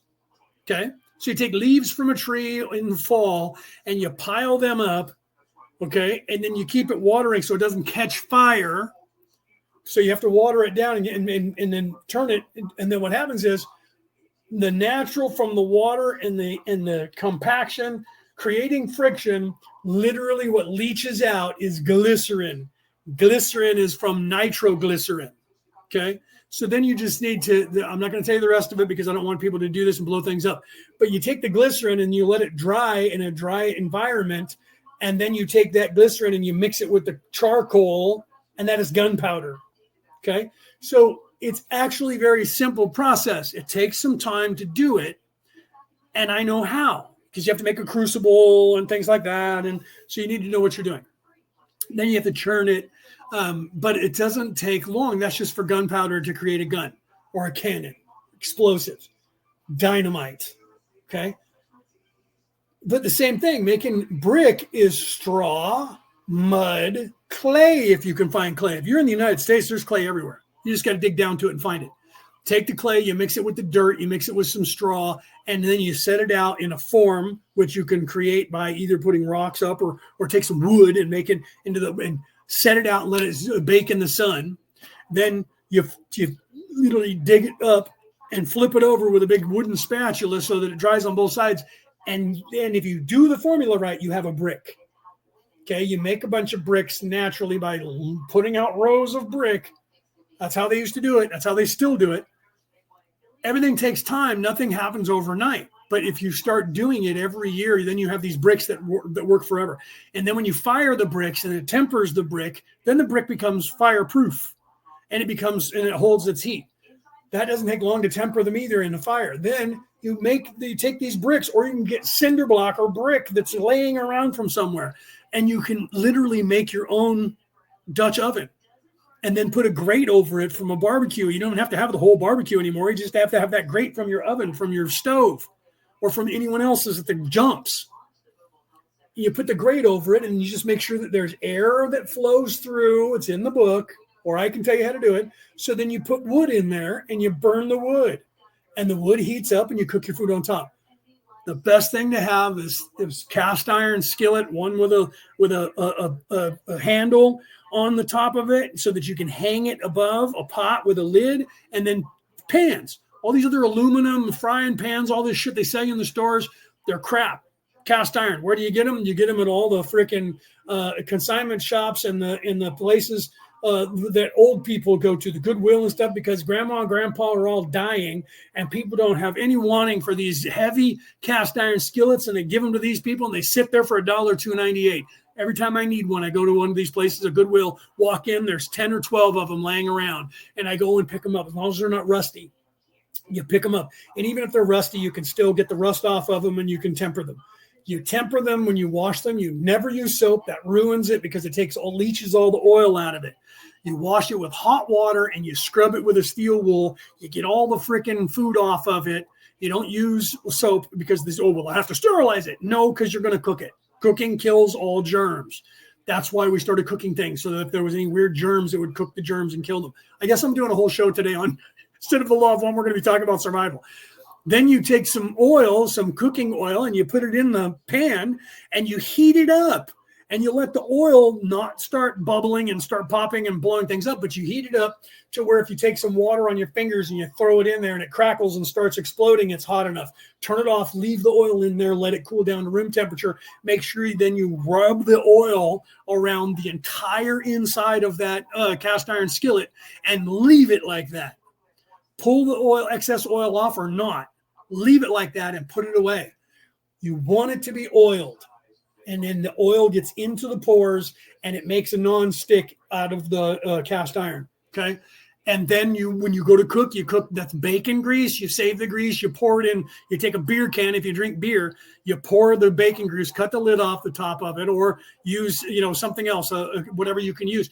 Pour the grease in, keep that grease. That keeps for a very long time. It solidifies. It gets hard. You use that to cook with. People go, oh, my God, that's nasty. No, it's been cooked. It's not nasty. It's not poisonous. As long as you put a lid on it, you don't have bugs climbing in it. You put a lid on it. Every one of my family, I don't have one over here right now because I got rid of it, but every single one of my family's got a grease cup or a beer can or a coffee can sitting on their stove where we pour everything into that and we reuse that stuff to cook with. So that way you don't have to buy so much oil. You use the grease, the fat from animals, bacon grease and shit like that. You guys just need to, right? Denise is going, exactly. Some of you know what I'm talking about, right? Anna's just showing up. What the hell is Leo talking about? Anna pops in, right? She didn't say that, but today, unfortunately, or maybe fortunately, I'm talking about survival. So instead of the law of one. So you guys need to know how to survive, because if the world gets crappy, you have to be able to take care of yourself. Learn it now. If you don't know, find someone who does. And if you don't know anyone who does, get a hold of me and I'll explain it to you. It's not difficult. It just has a learning curve until you get used to it. You can go on to YouTube. I did this to find out because my buddy told me. I was like, I've never slaughtered a pig. I wonder how that. He's like, everything is the same. It's just the hardest animal on the face of the earth to slaughter and clean is a pig. So you should learn how to do that. I went online and I spent like 2 or 3 months. Every day I looked up, how do you clean chickens? How do you skin a chicken? And I learned every technique that everybody had. And there was a guy that was talking and he skinned a chicken in less than 35 seconds. There was another guy that over here in the United States, because we'll eat them, squirrels. And as he was talking, ex-military, these guys were all survivalists. And he was an old guy. And this was about 10 years ago. And he was probably in his 70s.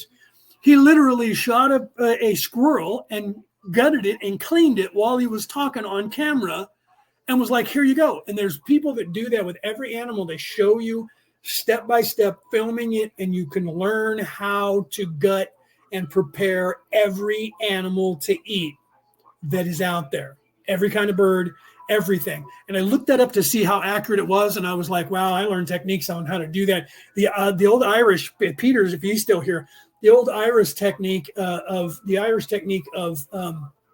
coursing rabbits and skinning a rabbit is the greatest technique I have ever seen in my entire life.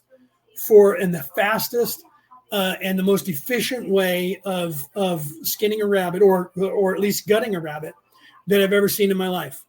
And it's because when you have a rabbit, if you're going to kill 3 or 4 or 5 of them, you have to carry them. Same thing. I have a vest in the other room right here that I put on, and it has places for shotgun shells all lined up on the chest, and in the back is pockets that zip down, and it's made for duck hunting and pheasant hunting and bird hunting, or any kind of hunting of small game.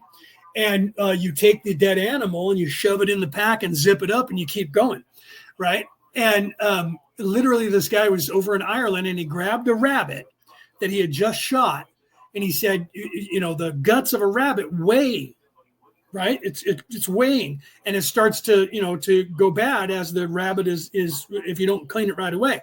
So literally, what he did was he grabbed the rabbit around the neck. He grabbed the chest of the rabbit and he squeezed the chest and broke the chest cavity. And then he literally grabbed it and he slid his hand down the rabbit like this. And all the guts came right out the pooper. Everything just came right out the pooper. And he literally just grabbed a hold of the guts and ripped it right off and threw it on the ground. And then he took that and stuck it in his pack. By doing that, he preserved how long that it would take. You don't have to worry about rigor mortis and all this other stuff with the rabbit so much. But you just lost like 2 pounds or 3 pounds off of a rabbit, and you can continue to get 4 or 5 more rabbits, and literally just crush the lungs and rip it out. Now you have to go in and clean everything out because some of it may not come out, but most of the guts come out. You don't have to worry about it, right? Because you have to learn how to skin things. Because if you screw up and hit the kidneys and the urine gets in, it taints the meat, and you no longer can eat it. It's nasty.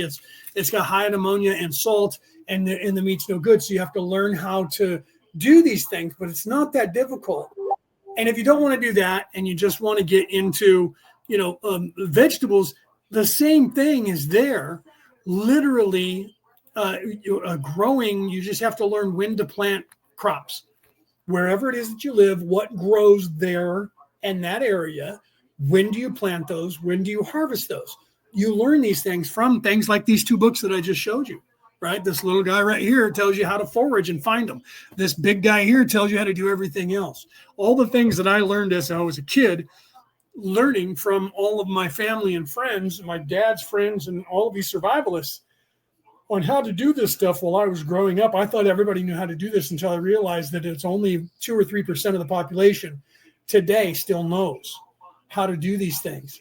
If the world got crappy right now, people, even at my age, I'm 56. I'm going to be 57. People will be like, what are you going to do? I live between 2 rivers. I live between 2 natural water sources that flow out into the ocean. So I could fish, I could get water, clean water. And then there's plenty of food. Plenty of food. Most of when you're in a city, most of the food is poisonous because they don't plant food that you can eat. They only plant poisonous foods and plants that you can't eat. So you have to really be careful if you live in a modern city, because if the world gets shitty, you want to get out of that city, because everybody's going to rape and pillage and kill each other over food, and then they're going to start cooking and eating each other. So if you're in a modern city and the world does get crappy, you need to get out of town as soon as possible. But if you get in a car and think you're going to get in a vehicle and drive out of town on the streets, not going to happen. They're going to be clogged up with everybody else who has no idea what they're doing and where they're going. So if you literally have to set a plan. This is all in my book, How to Get Out of Debt, or not How to Get Out of Debt, but survival, prepping/survival for beginners. You literally have to have a plan. I have go packs in my bedroom. I have go packs in my car. I can literally right now, and my sister was like, what is this on the floor over here by your bed? I'm like, that is a first aid kit. All I have to do is pick it up and walk out the door with it. And she's like, wow, you really are. I'm like, I have stuff everywhere. All I can do is grab it. Ready to go. Ammunition, weapons, firearms, lighters, multiple ways. All of this stuff you don't think about until you need it, but then it's too late. And people go, oh, you could have all that stuff and you may never, ever use it. I'd rather have it and never need it than to need it and never have it. Tell you right now. Those are words that came out of my father's mouth when I was a boy, and I thought he was crazy because he had stuff that I don't think we ever used. And now I see and understand what exactly that means. If the world goes crazy, you only got what you got. I said that to my buddy because we were sitting. I'm wearing shorts right now. but I could grab clothes. We were sitting in kilts one day. We just got back from the Scottish Games, and we were both survivalists. And I looked at him and I said, you realize if the world gets shitty, you got what you're wearing. He was like, I know, right? And I'm like, it's a good thing we're armed because we're wearing kilts, bro. And he was like, people survived on this planet and wearing kilts for thousands of years before trousers. I said, yeah, you're right there. Right. I said, what happens in the wintertime? He says, we kill ourselves some bears and make some coats and some pants. I said, yeah, I guess you're right there. And we have food, right? So if you don't have a plan, then you don't have any idea of what's going on. People go, oh my God, I'm living in the middle of the desert. I'm going to die. You have a better chance of surviving there. You just have to adjust for the heat in that desert. If you look around and you learn and get the books and or ask, people, natives, aborigines, they'll tell you that they've survived out there. Even Africans, when they're like, oh, there's no food and these people are starving to death. They're only starving to death because they're not teaching their children how to survive in that desert anymore. People used to live in that desert of Africa for 1,000 generations and they were doing just fine. And now all of a sudden people don't have any food. Why? Because they're not being taught how to cultivate the food anymore. And they're reliant on people bringing them food now or reliant on having cash to go to a store. That's all that is. That's what's happening worldwide. So you guys need to look into that and know what's going on, right? Yeah, and I said, I'm so glad I'm not the only one planned, packed, and ready. Some of us just are, right, Anna? I'm sure, right? Some of us just are because we've grew up that way, or we had family members, or it's in our DNA to not trust in society, but not everybody's that way. Probably 95% of the population of the world right now has no idea. In the countries where they're poorer, in what the so-called third world countries, those people are still living by planting food and crops and keeping chickens and pigs and cattle for food, because they've had to. And so they've still learned that. When you move away from that stuff and you move to the modern societies, the modern world, they literally want you in apartments. So you have nothing. And then they tell you can't have plants and you can't grow food out there in the common areas. But some places around the United States are starting to have common areas where people are planting crops to eat. But it's still not enough really to feed everybody, because there's no real security. It's kind of cool if the world is fine and it's not shitty to have that. You can just go out and you can do that. But if it's not, you can still grow stuff in your house. I just haven't started doing it, but you can grow stuff in your house by planters and plant crops in your house and have them near windows or put on a light and, get black light. But if you get too much of that, they assume you're growing pot. And then, if it's illegal where you're at, then you'll have people raiding you, and then they'll start telling you, you can't grow corn in your house. Why not?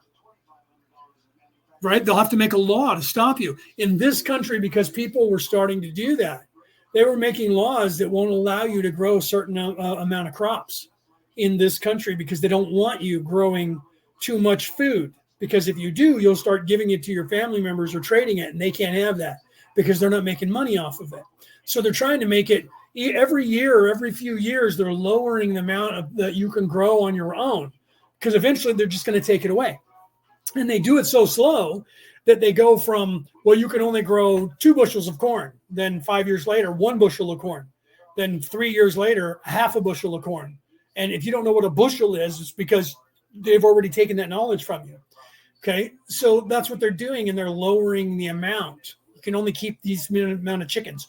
You can't have a cow. You can't have a rooster because it's an annoyance to people. They hear it crowing in the morning. So therefore, you can't get extra chickens, because if you don't have a rooster, then they don't impregnate, or they don't spermicide the eggs, and so the eggs are no good. They're only good for eating. So you're not going to have extra chickens being born. You need a rooster so that he goes over and fertilizes the eggs, and the eggs will turn into other chickens. They're telling you can't have roosters because they don't want, you can have all the chickens you want, but they're only good for laying eggs to eat. And then when those chickens die, you got to buy chickens from somebody who can grow them, someone who lives in an area where they can have a rooster. And eventually they're going to try and do away with that. So the only people who are having chickens are the ones that they want, that are selling the eggs to you in the large companies and selling chickens at the stores. Okay, same thing with cattle. We're trying to do away with cattle because if you have cattle, you have milk. And if you have milk, you can create anything that is a milk byproduct, including butter and cheese and everything that goes with it, whipped cream, all of that. And then if you have cattle, you also have beef. So they want to get rid of that animal altogether and tell you that the farts from that animal are destroying the atmosphere. Oh, and the beef that you eat will give you a heart attack and cancer and you'll fucking die. Right? There was a video, I don't know if I was watching it last night. I think I forwarded it to a couple of you, where this guy, there was some people that were animal activists and they were protesting, and he came up with a shish kebab with, I don't know what was on it, chicken or beef. And he was sitting there and he was licking it and he was eating it in front of this girl. And she was yelling at him at the top of her lungs. And she had to say over and over, "With your little dick." She must have said that 3 times while she was yelling. So literally she was trying to go after his manhood because he didn't care when she was like, "You're going to die from eating that, and you're a horrible person, and you're brutalizing animals." And he just didn't care, and he was eating it, and he was ignoring her and smiling and licking it.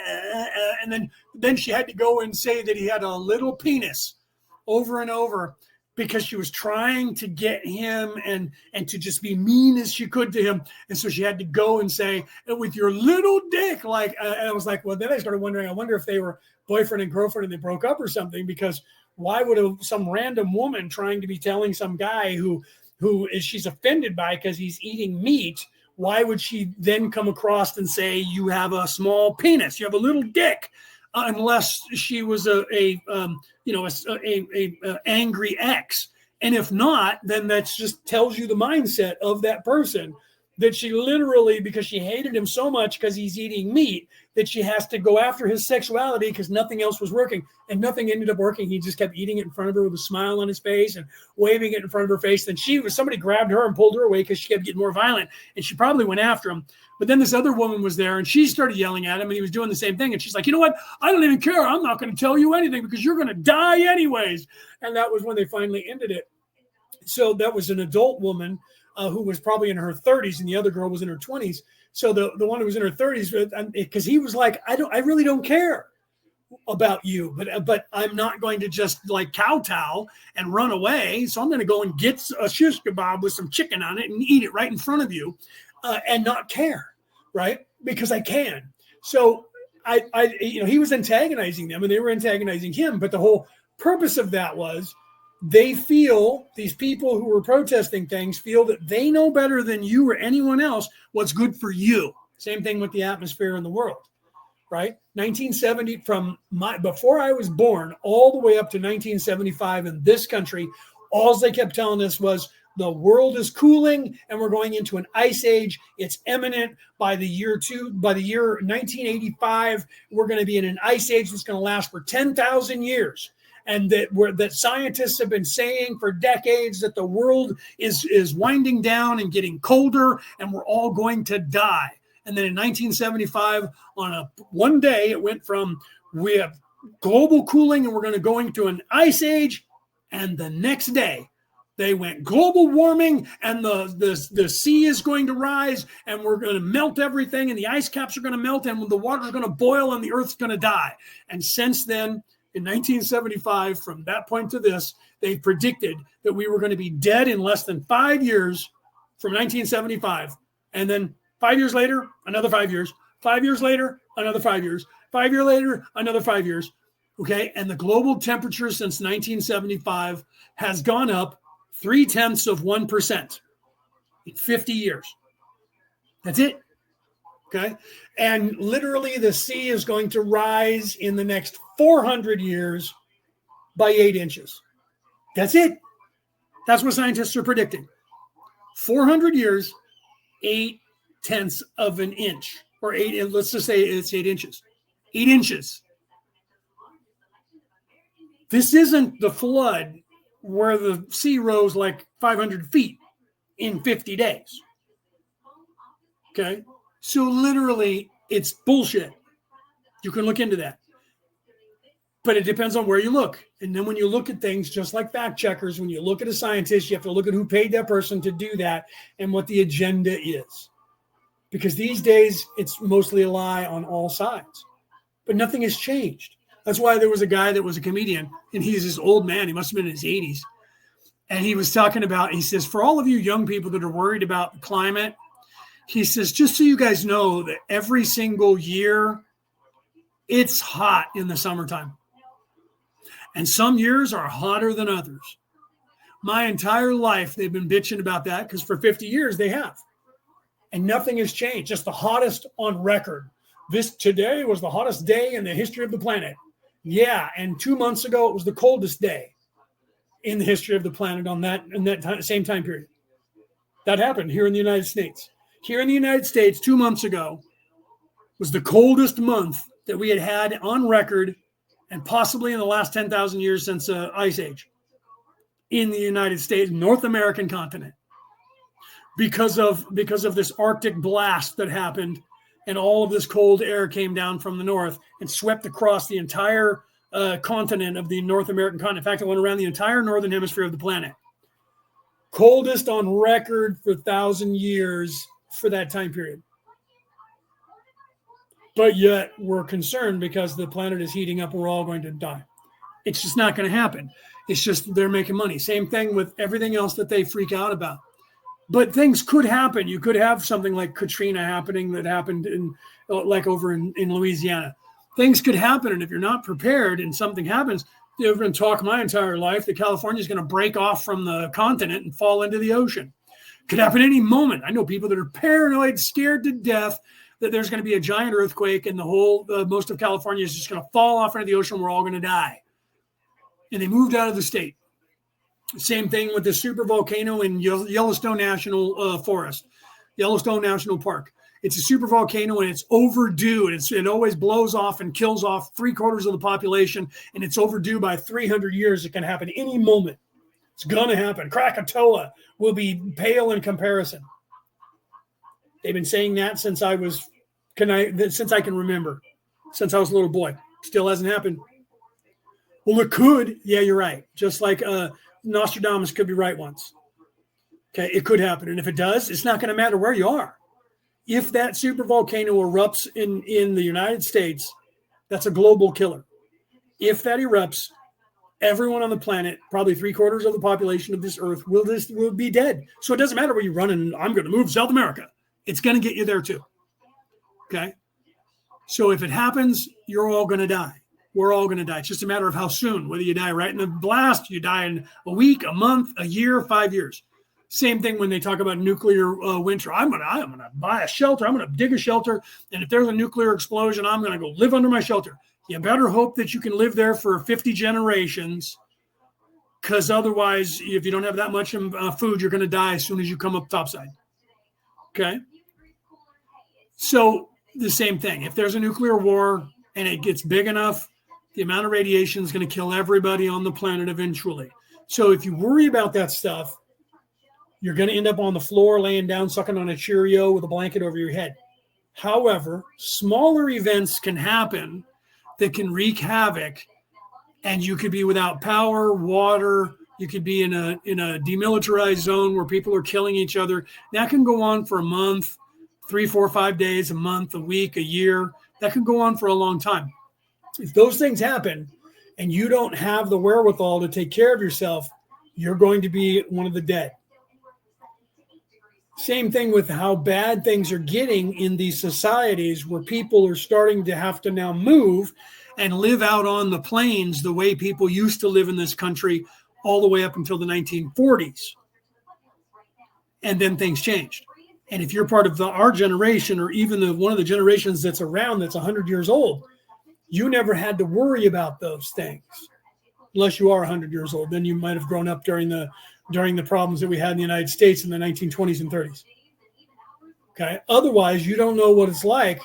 I don't know what it's like because I've never actually went through that, but I can imagine because I've heard stories and from survivalists of what could happen. So if something like that does happen, or you don't have enough money with the way things are going in the world today, you have to augment the amount of money that you have because you don't have money and things are getting very expensive. How do you change that? You have to start becoming self-sufficient and being able to grow your own crops for food.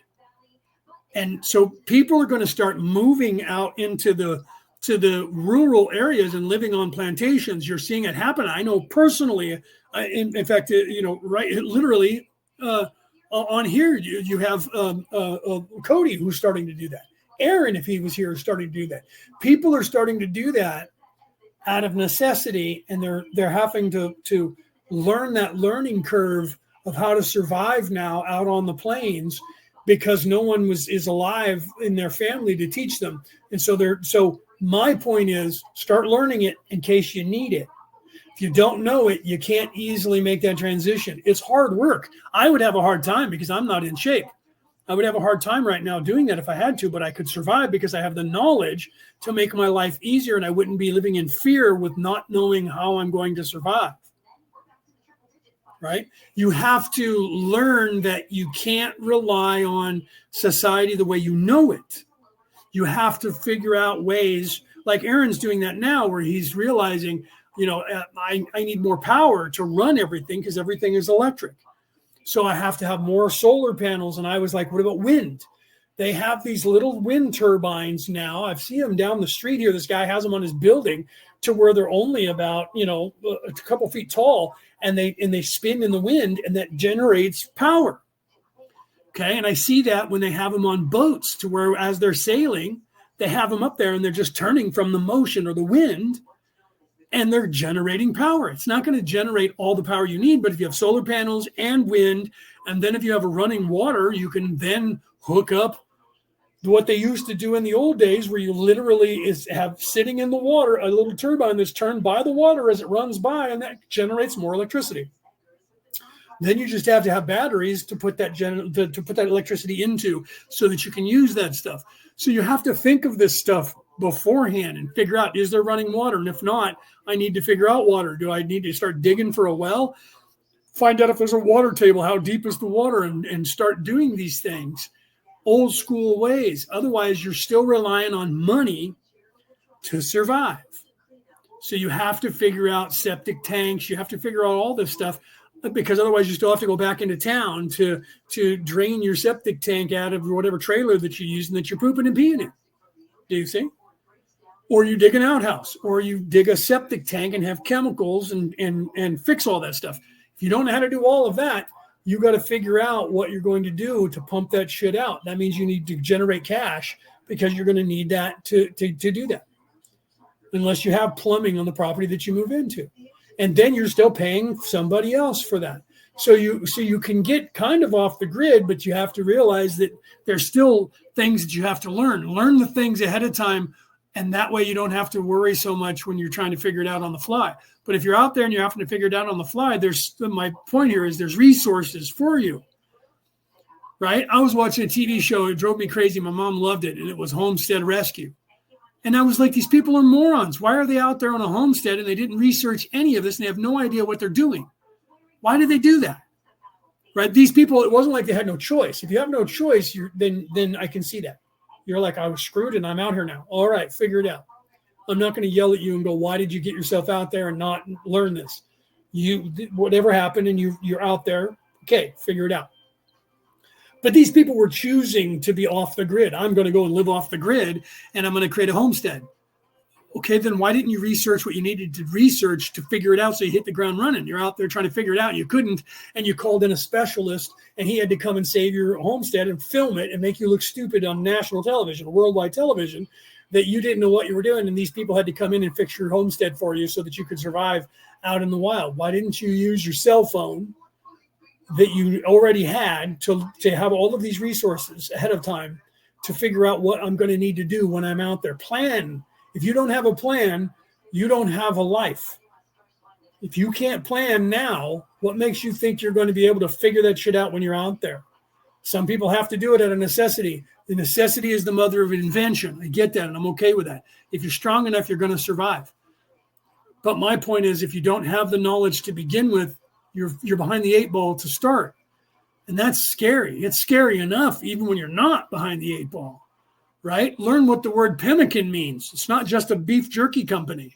Pemmican is what the natives used to make that they could eat off of. And that was taking animal fat and taking innards and everything, their version of haggis, and making this meat and barley and mixing it with animal fat, grease, so that it could be hardened, and then they would wrap it in cloth, and they could have it in their pocket so that they had survival food when they would go and do things. If they didn't catch fish or they couldn't shoot a deer or a pig or a rabbit or something, they could pull out that pemmican and live off of it until they could get things to make food or forage.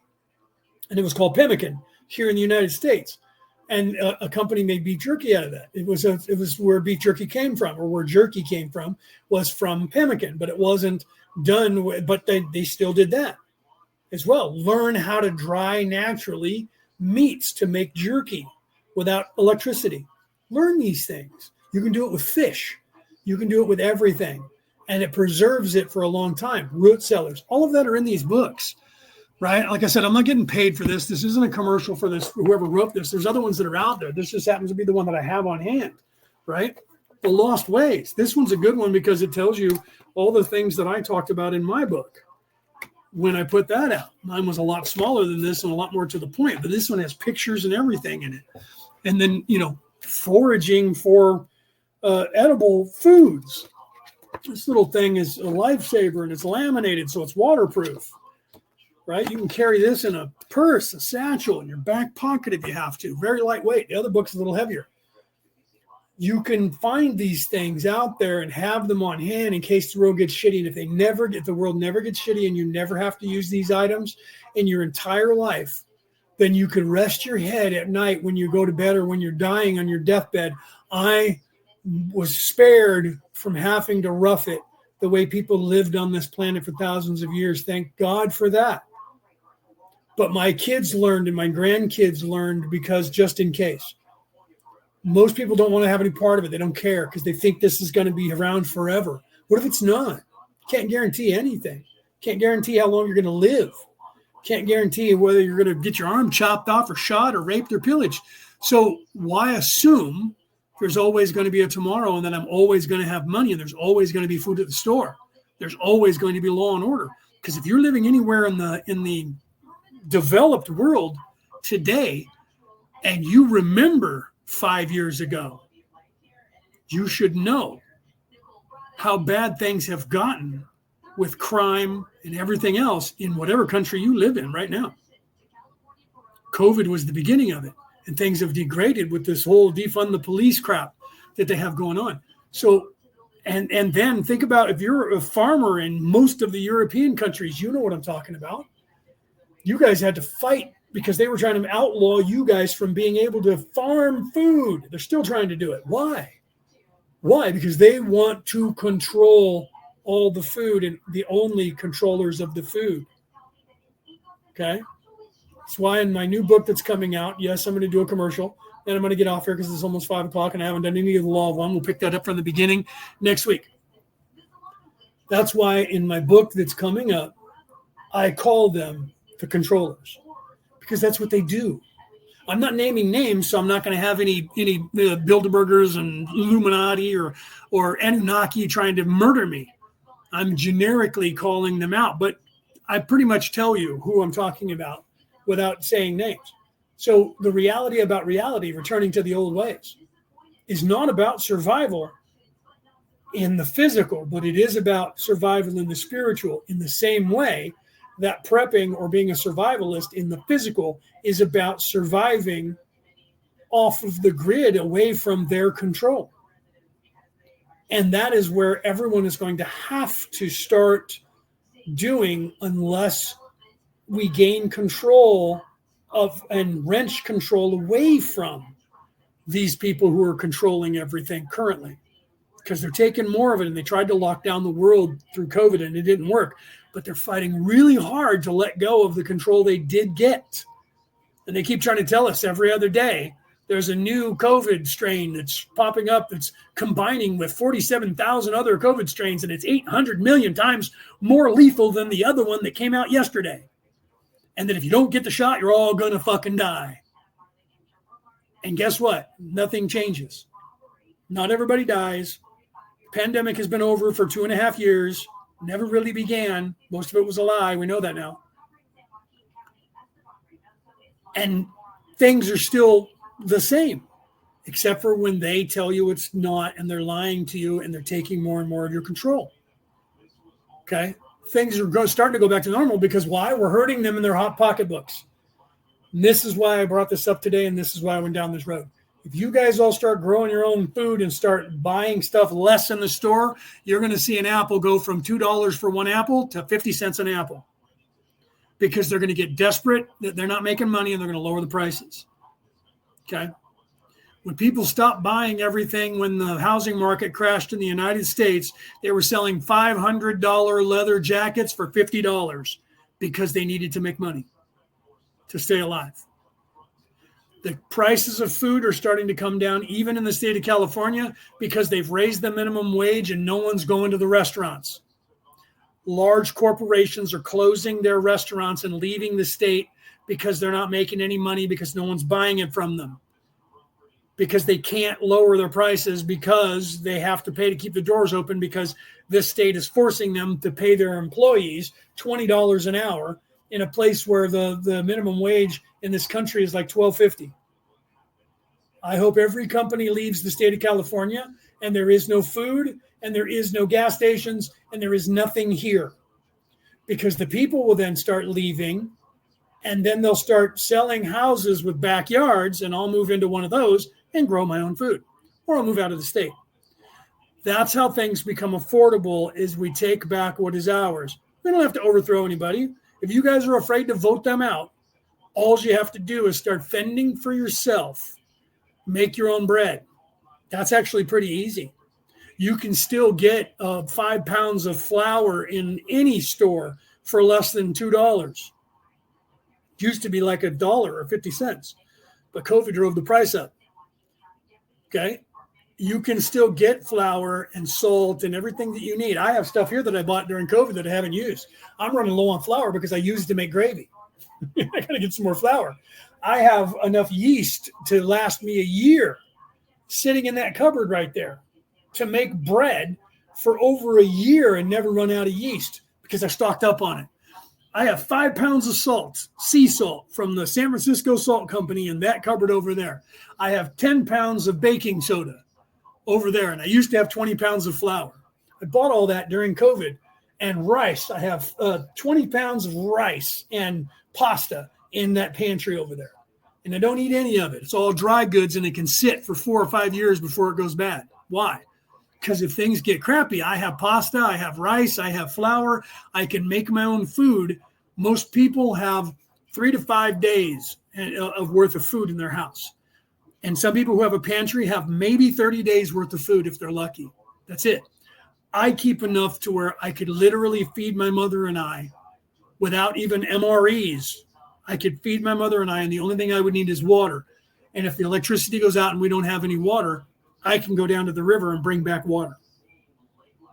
Okay? That river's not going to stop. There's 2 of them that come off these mountains that go out to the ocean. I can go down there and scoop it out and boil it.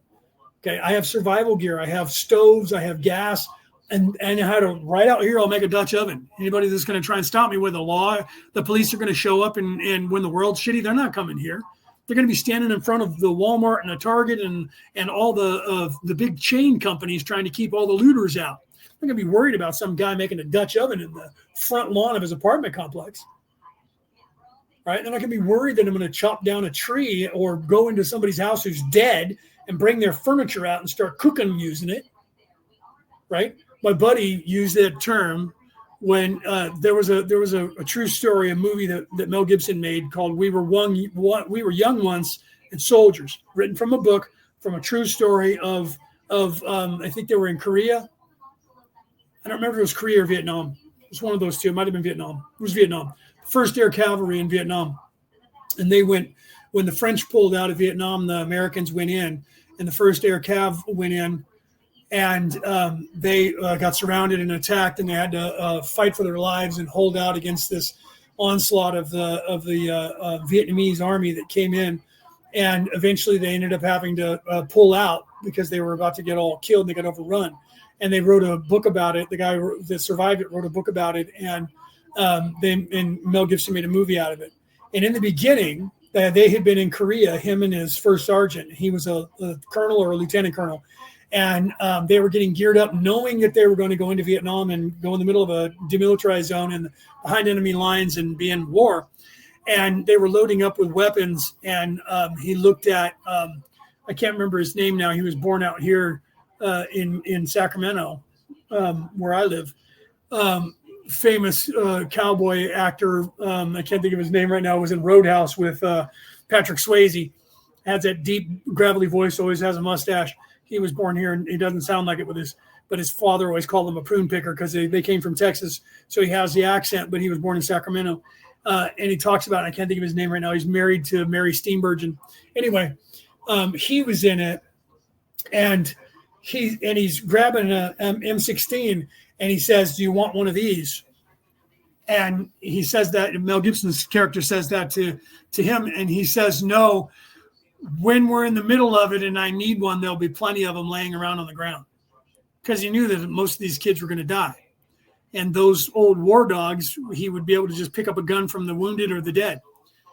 So when I said the same thing about prepping to my buddy Paul, he had read that book and then we saw the movie. When I said, "Aren't you worried about having weapons and food in case the world gets shitty?" And he says, "No, if the world gets shitty, there'll be plenty of that shit laying around. Because people are all going to die and they're going to be starving and they're going to kill each other." And so he's like, "There'll be plenty of weapons. There'll be plenty of food. There'll be plenty of stuff that I just take from everybody else because they're going to be, herded, and most of them are going to run away and leave half their shit in their house." He's right, but you can't count on the world getting shitty and then being able to go in and get stuff because people are going to be having the same idea, right? But he said that, and I thought it was funny that his mentality was, "I don't have to worry. I have guns and I have a small amount of food and stuff like that. I can survive for about a month. I'll forage for the rest." And since then, I've learned more about foraging and realized, okay, he was kind of right in some sense, but you still do have to have a certain amount of food on supply. I take care of my mother right now, so I do need to have some. If it was just me, I'd be a little bit more inclined to be that way because I could take care of Sam Elliott. Thank you, Cassie. Oh, and Peter said it too. Thank you, Peter. Sam Elliott. Yeah, I love Sam Elliott. I didn't know. I always assumed he was from Texas with that accent. And one day I was watching an interview with him, and he said, "No, he was born in Sacramento. His family came from Texas and migrated out here. And he was born out here, and his father reminded him that if you're a native Californian, that's the derogatory term. You're a prune picker. That's what we call all of us that are native to California. And I'm Native American. I'm 2%, 5% Native American from Baja, California. It's a little further south, about 800 miles from here. But I'm also second generation Californian. So I'm a prune picker because that was what everybody was. The biggest crop out here for a long time were prunes. And so if you were living in the California, you were a prune picker. To this day, it's still a derogatory term, which we take very serious. And so you're a prune picker. Damn straight I am. So if you're a native Californian, you're a prune picker. So his father always called him a prune picker. And he took that and he smiles when he says it now with that little smile, and that smile he gets with his big mustache. And yeah, I'm a prune picker. My father never let me live that down. So his character was the guy who said that. So you have to have in your head it's a military term in the United States Army. My father used to say it. It's a military term in the Army specifically, was said it more than anybody else in the United States. Be prepared for the worst, but hope for the best. And that's a term that is synonymous with America because of that. It was something that was invented here in the Americas, but in the military from hundreds of years ago, way back. And I don't know if it came over from Europe, but it was, be prepared for the worst, but hope for the best. My father drummed that into all of us as a survivalist. He said, always assume the worst can happen and be prepared for that. And if it doesn't, and if the worst possible scenario doesn't happen, then everything in your life is golden. And know that. So if you're not prepared and that worst case scenario happens, you're done. So I used to have, MREs. Literally, I left 1,000 of them on my yacht when I moved in here to take care of my mom. I haven't bought any since because they charge you so much these days. They oh my God, if I wanted to make money at survival, all you got to do is start a company that sells rations of food, because people are paying $750 for like 3 days worth of food. That is insane. So instead of doing that, I go back to the survivalist in me from my father teaching us kids, our whole family, to be survivalists. Don't rely on dry goods like that when you can buy beans. I got beans too. I got 20 pounds of beans in there, maybe 30. Beans, pasta, flour, sugar, salt, and you don't even have to have sugar. Salt, definitely, you got to have salt. You can get these things. They're heavy. It's hard to transport, but if you're going to shelter in place, you can have those things and you can go out and forage. In the old days, if you look back in the survivalists, and people who lived on farms, they'd go into town and buy flour, and they'd buy sugar, and they would buy like beans. Everything else they got on their own ranch. So they limited the amount of money they needed from town, the amount of things they needed from town. They needed sugar. Unless they didn't have sugar, then they had honey. You keep bees, you get honey, you go find bees, you get honey. So you don't always have to have sweets, right? That's a luxury. But flour, maybe some bacon if you don't want to kill your own pigs, and beans, pasta, dry goods, and that's all you would have to spend money at in the store. Water you would get and boil out boil out of a river or a stream, a lake. You can boil that stuff and sterilize it and drink it, use it for your crops, whatever. But there are some things that you do need, right? But you don't have to have everything. You don't have to buy all your fruits and vegetables only from the store, right? You can grow them. You have to be proactive and look into books online. What grows when in my area? What can I forage? Even in the cities. But most of the stuff in the cities are non-edible unless you have housing tracts where people grow stuff in their backyards.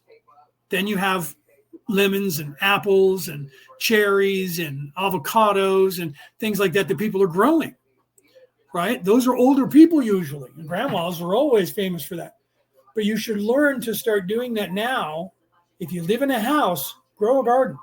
Learn the ins and outs of keeping pests from eating your food, birds and other animals from eating crops that you grow. Learn that now when you don't need it. Learn how to keep the ants out. Learn how to keep the squirrels from eating all of your apples or your carrots. Learn how to do that stuff now when you don't need it.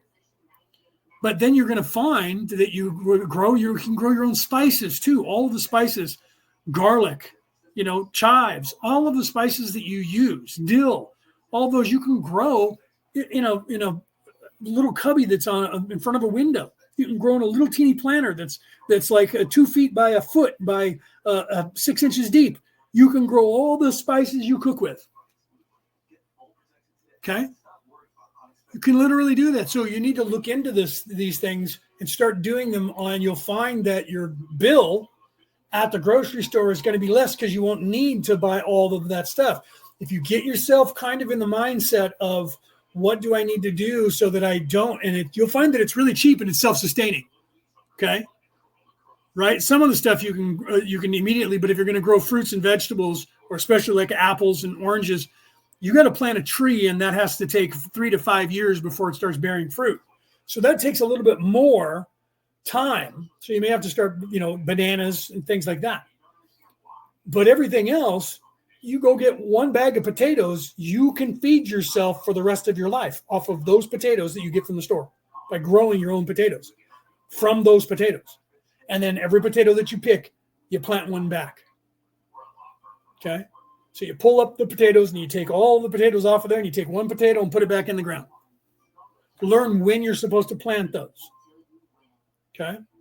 Learn how to preserve these things. Right? How to pressure cook and how to conserve, and then figure the stuff out. If you got an area, well, that takes a lot of power to have a freezer, and not if you go and grow your own root cellar. Right? You go down and dig a hole and have it below your house so that you go downstairs in your basement and open up a door and go downstairs into the root cellar. Okay. And if not, and you have property, you can go, if you have a hill, you can dig into the hill. Learn what you need to do so it doesn't cave in on you. Learn all of these things. Look that up. Figure that stuff out and spend the time. You're going to find that it's worth it because you're going to be able to take care of yourself. It takes a little bit of work, and yes, it's hard work. It's hard work to manage a garden. But as you start augmenting the amount of money you need from the store, you're going to find that you don't need to work as much because you don't need as much cash because you're more self-sufficient.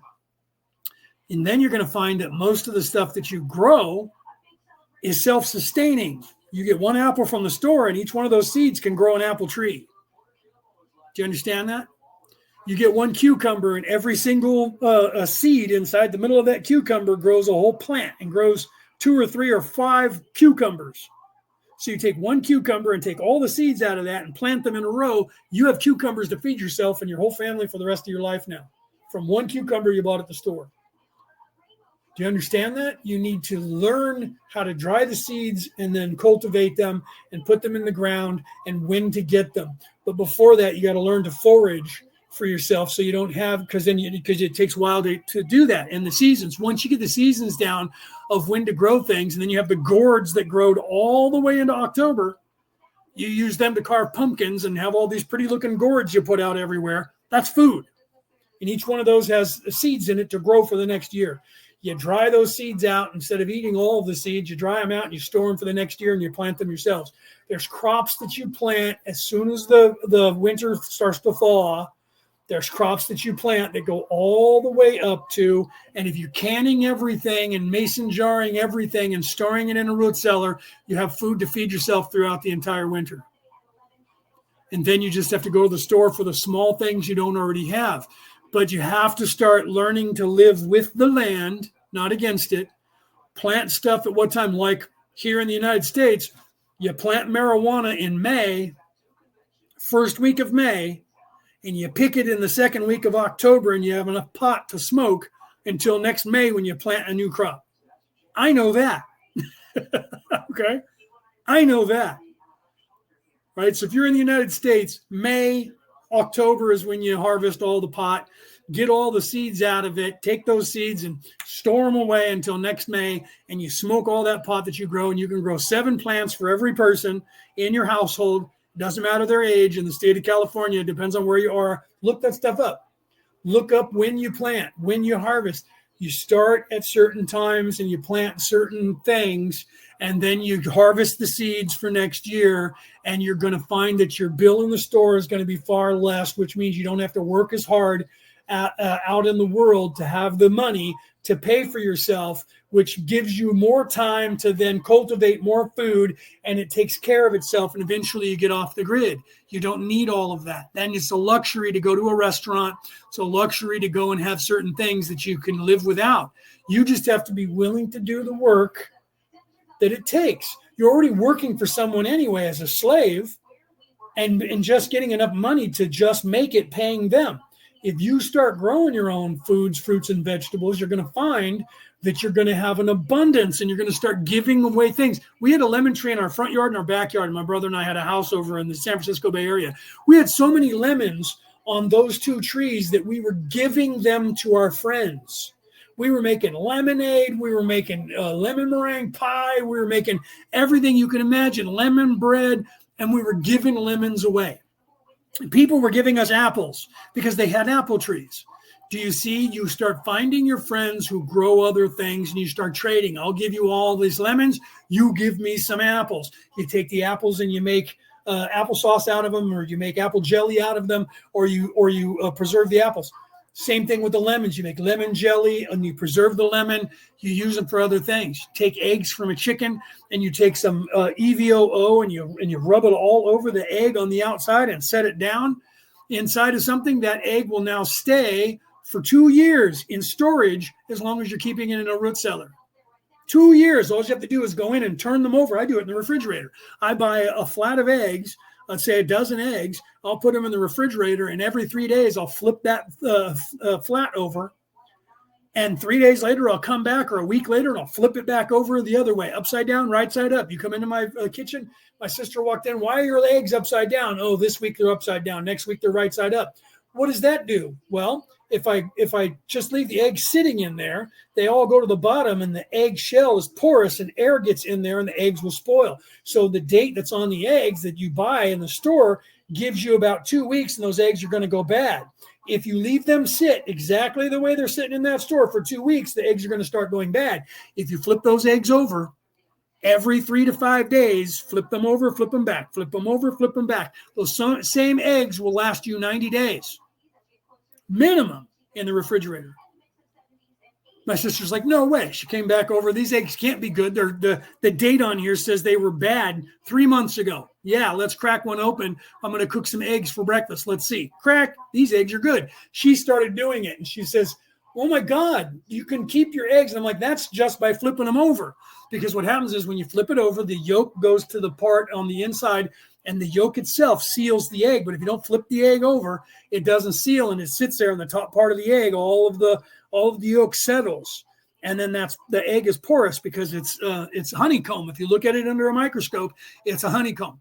So if you take the egg and you take olive oil or any kind of oil, right, cooking oil, and you literally paint it with a paintbrush all around the outside and hold on to it with with your fingers or with a glove so you don't get oil over your hands. And you do that and set it down inside of the back end of the carton, and then flip those eggs over. I don't even do that in the refrigerator, but if you do that, that's a survival trick. Those of us who are survivalists know that. You can buy, or you have chickens and they start laying eggs and you can't give them away to your friends, which you're going to ruin. Your eggs are going to go. Not if you get some EVOO, that lasts the longest. And you paint the eggs on the outside with a good coating, and then you got to flip them over because all the oil will slowly run down. Then you got to flip it over. So if you have the carton that is made out of paper, it'll soak up into the carton. So if you get the ones that are made out of plastic, it just pools at the bottom. You flip it over and it runs back down over the egg. Or you pick up the egg and you move it around again. Just by flipping it over and making sure the oil stays all over that egg, you can store those eggs for up to 2 years in a place where the temperature is somewhere between 38 and 57. 2 years, and those eggs will still be edible. Okay? But they don't want you to know that because they need you to go back to the store and buy eggs every 3 weeks. Do you understand that? So if you have chickens, all you got to do is paint those eggs and put them in a place where they don't have sunlight and make sure that you're flipping them over back and forth every few days, and then put a date on when you put them there, right on there when you put them in there. Okay? And that way you know every time I open up the refrigerator, how long have those eggs been sitting? Screw it, flip them over anyway. Right? If I can't remember when the last time I flipped them over, I flip them over right now anyways. And I do that, and I don't have to buy eggs. I can unless I use a dozen eggs in a week, then I need more eggs. You have chickens and they're giving you too many eggs and you can't give them to your friends, preserve them. Start doing more things with egg, right? But that's the secret. You have to do the same thing with your fruits and vegetables. Can that stuff, get them into the pressure cookers, and then put them in a root cellar someplace that's secured so people can't just break in and steal all your shit. Okay? Store that stuff. Start canning your own things. Start making pickles. Pickle stuff. You can keep pickles in the refrigerator and say, oh, these pickles are going to go bad. You can keep it in the pickling, same thing. Mix it up, set it back down. That pickle juice is preserving. That's why people pickled things. It preserves it. Okay? If you get cramps, here's another little tidbit. This is all in my book that nobody wants to buy, right? Literally, if you get cramps in the middle of the night when you're sleeping, go and drink pickle juice. They'll go away instantly. My ex-wife didn't believe me, and she had horrible cramps. She would get in her calves, and I'm like, her nickname is Pickles. She had like 15, 20 pickle jars in the refrigerator, every kind of pickle. She loves them, still does. I'm like, you got pickles in there. Go and take a swig of pickle juice. That is not a thing. She didn't believe me, and must have taken 6 months of her going through this. And she didn't have cramps every day, but whenever it was her time, she had cramps. And I would go, she'd get up and, what are you doing? She's like, oh my God, I have cramps again. I have cramps in my girl parts and in my legs. And I'm like, go and drink some pickle juice. After about 6 months of me saying that to her, she went, okay, you know what? Fuck it. What do I have to lose? I know that you can't be fucking right. That's not a thing. I would have heard about it. She walked into the refrigerator. I heard her take a pickle juice jar out. I heard her open it up. She took a couple of drinks of it. Less than 30 seconds later, she comes walking back in and goes, are you fucking kidding me? Why did it act that fast? I said, you got it in your mouth and you get it under your tongue and you swish it around. It's just like taking a freaking, somebody's got a heart problem and they put a thing under their tongue. You get it in there. That pickling spice is going to get rid of your cramps. She had calves cramps. If you work your ass off during the day and you're low on potassium and salt and water, you're going to get cramps. Pickle juice is high in electrolytes, superfood of electrolytes. Okay? Go and take a swig of pickle juice. Your cramps are going to go away in seconds. Simple little things. There was a guy that wrote a book that got sued, but it was called All the Wives' Cures or Ancient Cures They Don't Want You to Know About or something like that. It was 20, 30 years ago. He sold millions of the books, but then people were suing him because he was saying that these things were the cure for different things. So he had to say, in my opinion.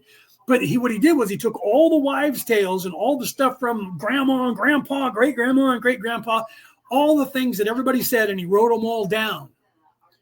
And he looked them all up and heard all the stories that everybody said about all these home remedies they don't want you to know about.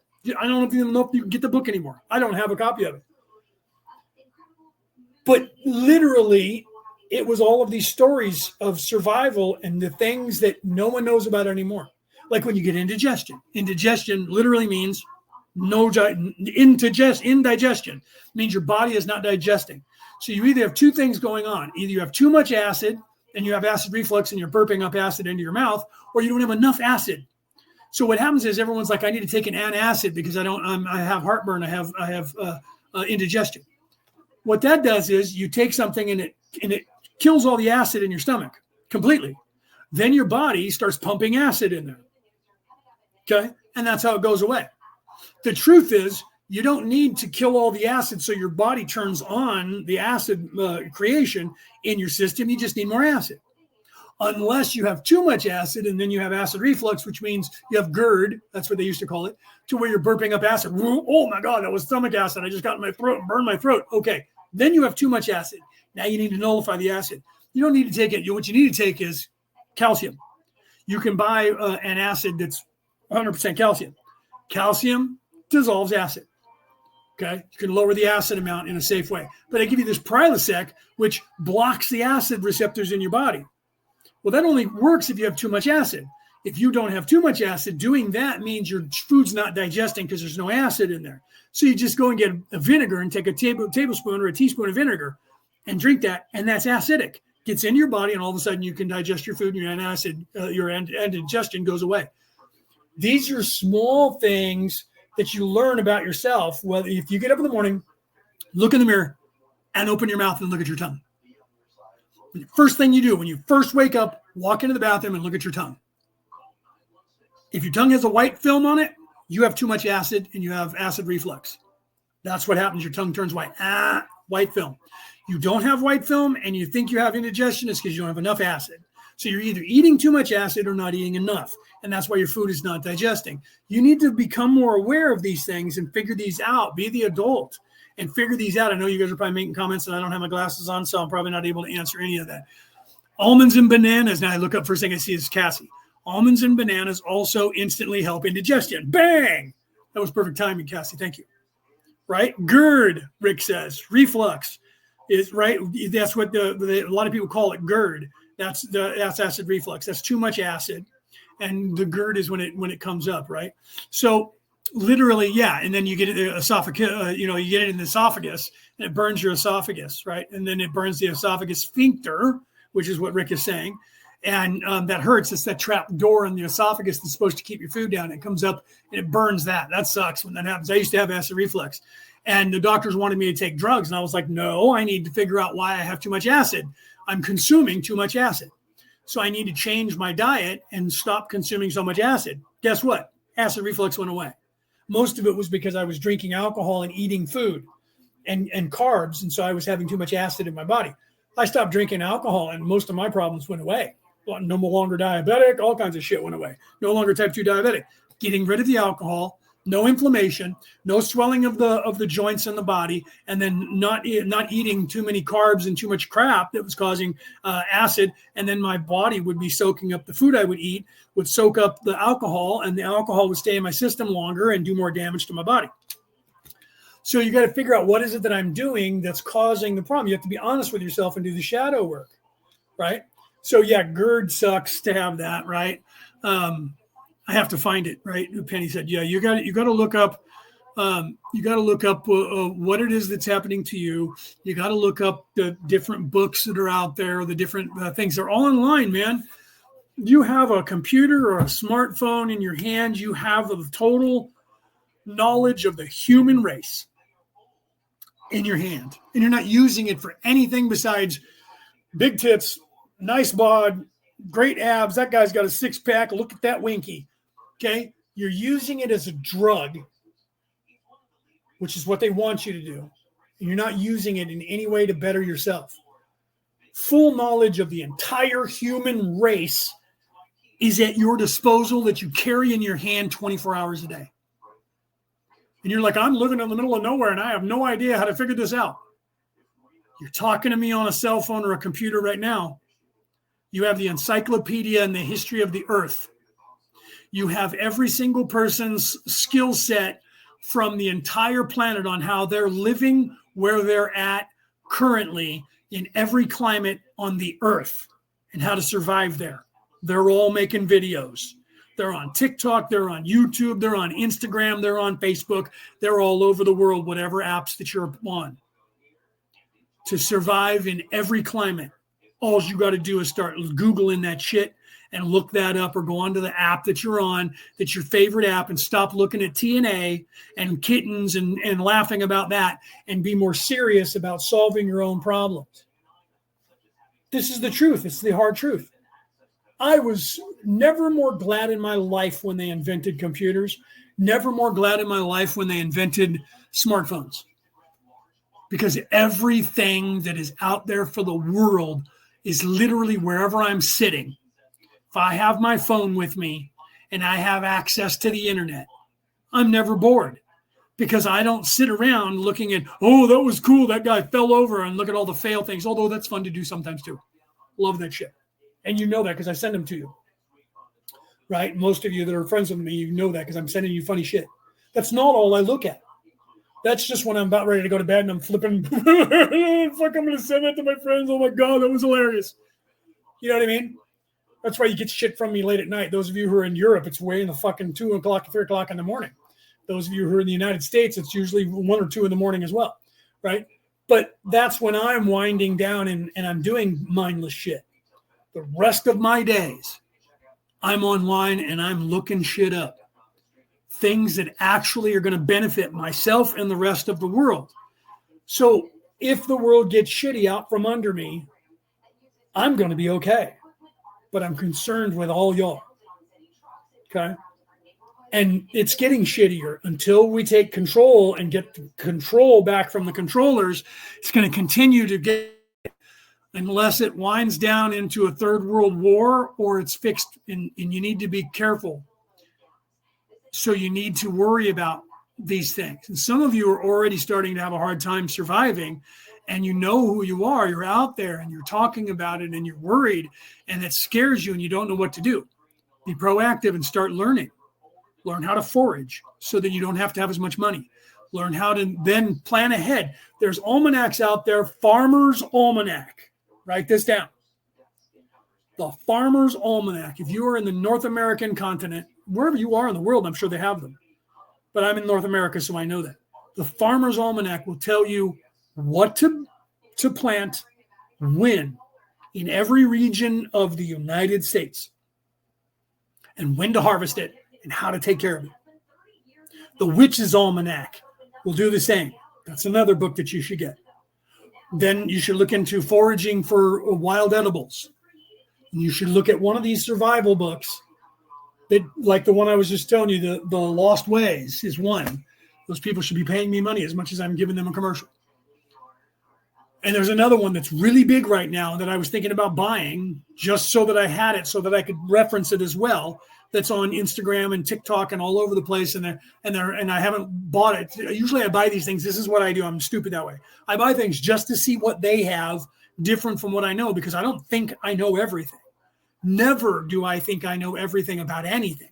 So I go, what is it? What am I going to learn from them? Oh man, holy crap. I never thought of that. So, if the world gets shitty, yeah, am I going to be packing 4 or 5 or 6 books around? Yeah. But I'm the guy that's going to be able to build a fucking log cabin. I'm going to be able to make my own lean-to. I'm going to be able to skin animals. I'm going to be able to kill animals. I'm going to be able to catch animals. I'm going to be able to plant my own crops. I'm going to be able to survive because I have this knowledge. And if I die and someone finds that knowledge, then they're going to go, well, what didn't he do that was in this book that got him killed? Oh, a bear mauled him. Okay, got to make sure we don't get killed by a bear, but here's all the knowledge. If you don't have that and the world does get shitty and you find yourself homeless or out in the world and you don't know how you're going to survive, you're going to wish you fucking had those resources. You have a cell phone that gives you those resources. You don't even have to buy the books if you don't have the money. You can start looking that shit up and watch videos that'll tell you the same thing to make your life easier now so that you can save some money to buy the books, to read the books, to reference them. Or you can get a hold of somebody like me that can give you the information and help you. Do these things ahead of time and hope you never, ever need them. But if some catastrophe happens, an earthquake, a fire, a flood, whatever, some catastrophe happens wherever you are in the world, hurricane, tidal wave, tornado, whatever, you're going to wish you had these skills. And you're going to go, what the fuck am I going to do now? Everything I own is gone. How do I live? If you had read these books, you'll go, all right, well, I know how to make a lean-to. I know how to make a tent. I know how to fish. I don't even need a fishing pole. I know how to forage to get a fishing pole, to make one, to fish. I know how to make a pike to stab a boar or a deer or something. I know how to make a trap in the ground. I know how to do these things to get myself to stay alive long enough, find water, find food, to stay alive long enough to find civilization again, to get help. If that's all you need it for. Okay. But in the meantime, say the world doesn't get shitty, it's getting shitty. And our money isn't going as far. So there are things you can do now that you can help feed yourself and your family without having to go to the store, that you can get from the store and start planting to grow your own food, to help sustain yourself so that you don't have to pay so much money at the store. There's ways of making electricity with solar panels and little wind turbines that you can get on the cheap or learn how to make yourself by Googling that shit. When you got time and you got nothing else to do and you're sitting around and you're smoking pot or you're drinking or you're talking to your friends or you're flipping on TikTok or whatever, that's when you should be going, how do I feed my family? How do I survive? How do I gut a deer? There's a bunch of squirrels running around out here and I'm fucking hungry. How do I kill a trap and kill a squirrel and cook a squirrel and eat it? Because if you do that, and you all of a sudden you're not paying $400, $500 a month at food from Walmart or Target or wherever you're going to get food, and you're only spending $200, that's another $300 that you don't have to spend that you have in your pocket now. You can buy a solar panel and a battery to plug into. Do you see? You have to be proactive and change where you spend your money to make yourself more efficient. And the more efficient you make yourself, the less money you have to give to other people for your survival. And then you can buy the things you want to buy instead of the things you have to buy. And you need less and less cash to take care of these things because it becomes cyclical and it's renewable. A new renewable resource is going to continue to feed you. That's why thousands of years ago, 2,000 years ago, Jesus said, if you give a man a fish, you teach him to beg. If you teach a man to fish, you feed him for his whole life. Do you understand that? Learn how to fish and you can feed yourself forever as long as you can go fishing. Not knowing how to fish or how to hunt or how to plant food means you're relying upon the store for it. That means you have to have money. That means you have to go to work for somebody else for a low amount of money so that you can pay somebody else who's growing the food for you to be able to eat it. Cut that middle guy out. Start growing your own food. You won't have to pay them for it. Learn that now when you don't have to. Learn how to keep the animals from eating your food and the bugs from eating your food and the aphids and all that. Learn that now. And then you'll find that that's going to lower your cost anyways. And then you're going to be happier because you're going to be doing something on your off time, and you won't have to work as much for somebody else. And you'll find that again, like I said before, that gives you the time to work for yourself, to feed yourself and your family. Teach your kids that too. And they'll do that, and they'll continue, and they'll realize, why should I pay all my money, go to a restaurant or go to a work for a company 8 to 10 hours, 12 hours a day, 7 days a week to make money to go to the store when I can grow the food in my backyard and just have to go out and water the plants and keep all the bugs out and the weeds out of it every day and check on it. And I can feed my entire family for a whole year off just what's there, and I don't have to spend all that $500 a pop at the store. You'll find that you're less reliant on them. And guess what'll happen? Everything in the stores will become worth less money because there's not as many people buying it. So they have to lower the price because now the demand has gone down and the supply is too high. And they'll start charging less. And guess what? That's a win-win. All right, guys. I love you. I got to go. My mother's taking off her shoes for whatever reason. She's probably has peed herself, and she's thinking about getting her diaper off. So I better go find out. All right, guys. I love you guys. Have a great night. And if you guys tuned in today to hear, and if you're still here, then you are okay with what I was talking about. But if you turned in to hear the Law of One, and I ended up talking survival all day today, it's something that should be on everybody's mind around the world right now, because right now, if you're not already doing it, then you're a slave to getting food, and they know it, and they're taking advantage of that. So augment that and cut them out. You'll see how quickly they respond by either trying to change the laws so you can't fucking do that, or lower the prices. And they're going to lower the prices first, and then they're going to start trying to change the laws. And if you're aware of that and they try to change the laws and you don't let them do it, and then vote out those people who are trying to change those laws, you're going to find that the world is going to change. So you got to make changes, right? Okay, so have a great day. Tune in Sunday, my Sunday, 2 days from now, 5 p.m. West Coast America time to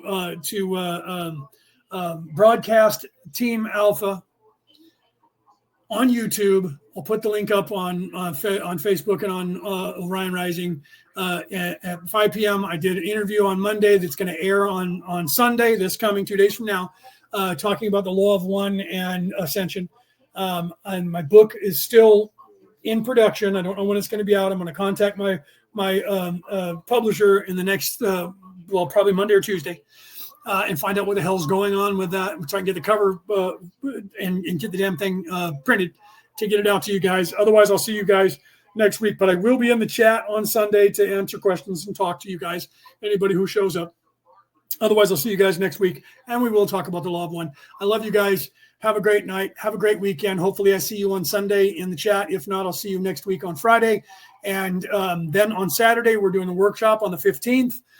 So if I don't see you on Friday for the Law of One, there's links to that on my Facebook page as well. Aaron and his wife are putting on this workshop that I'll be speaking at next week on Saturday, the 15th of June. And that's a paid workshop.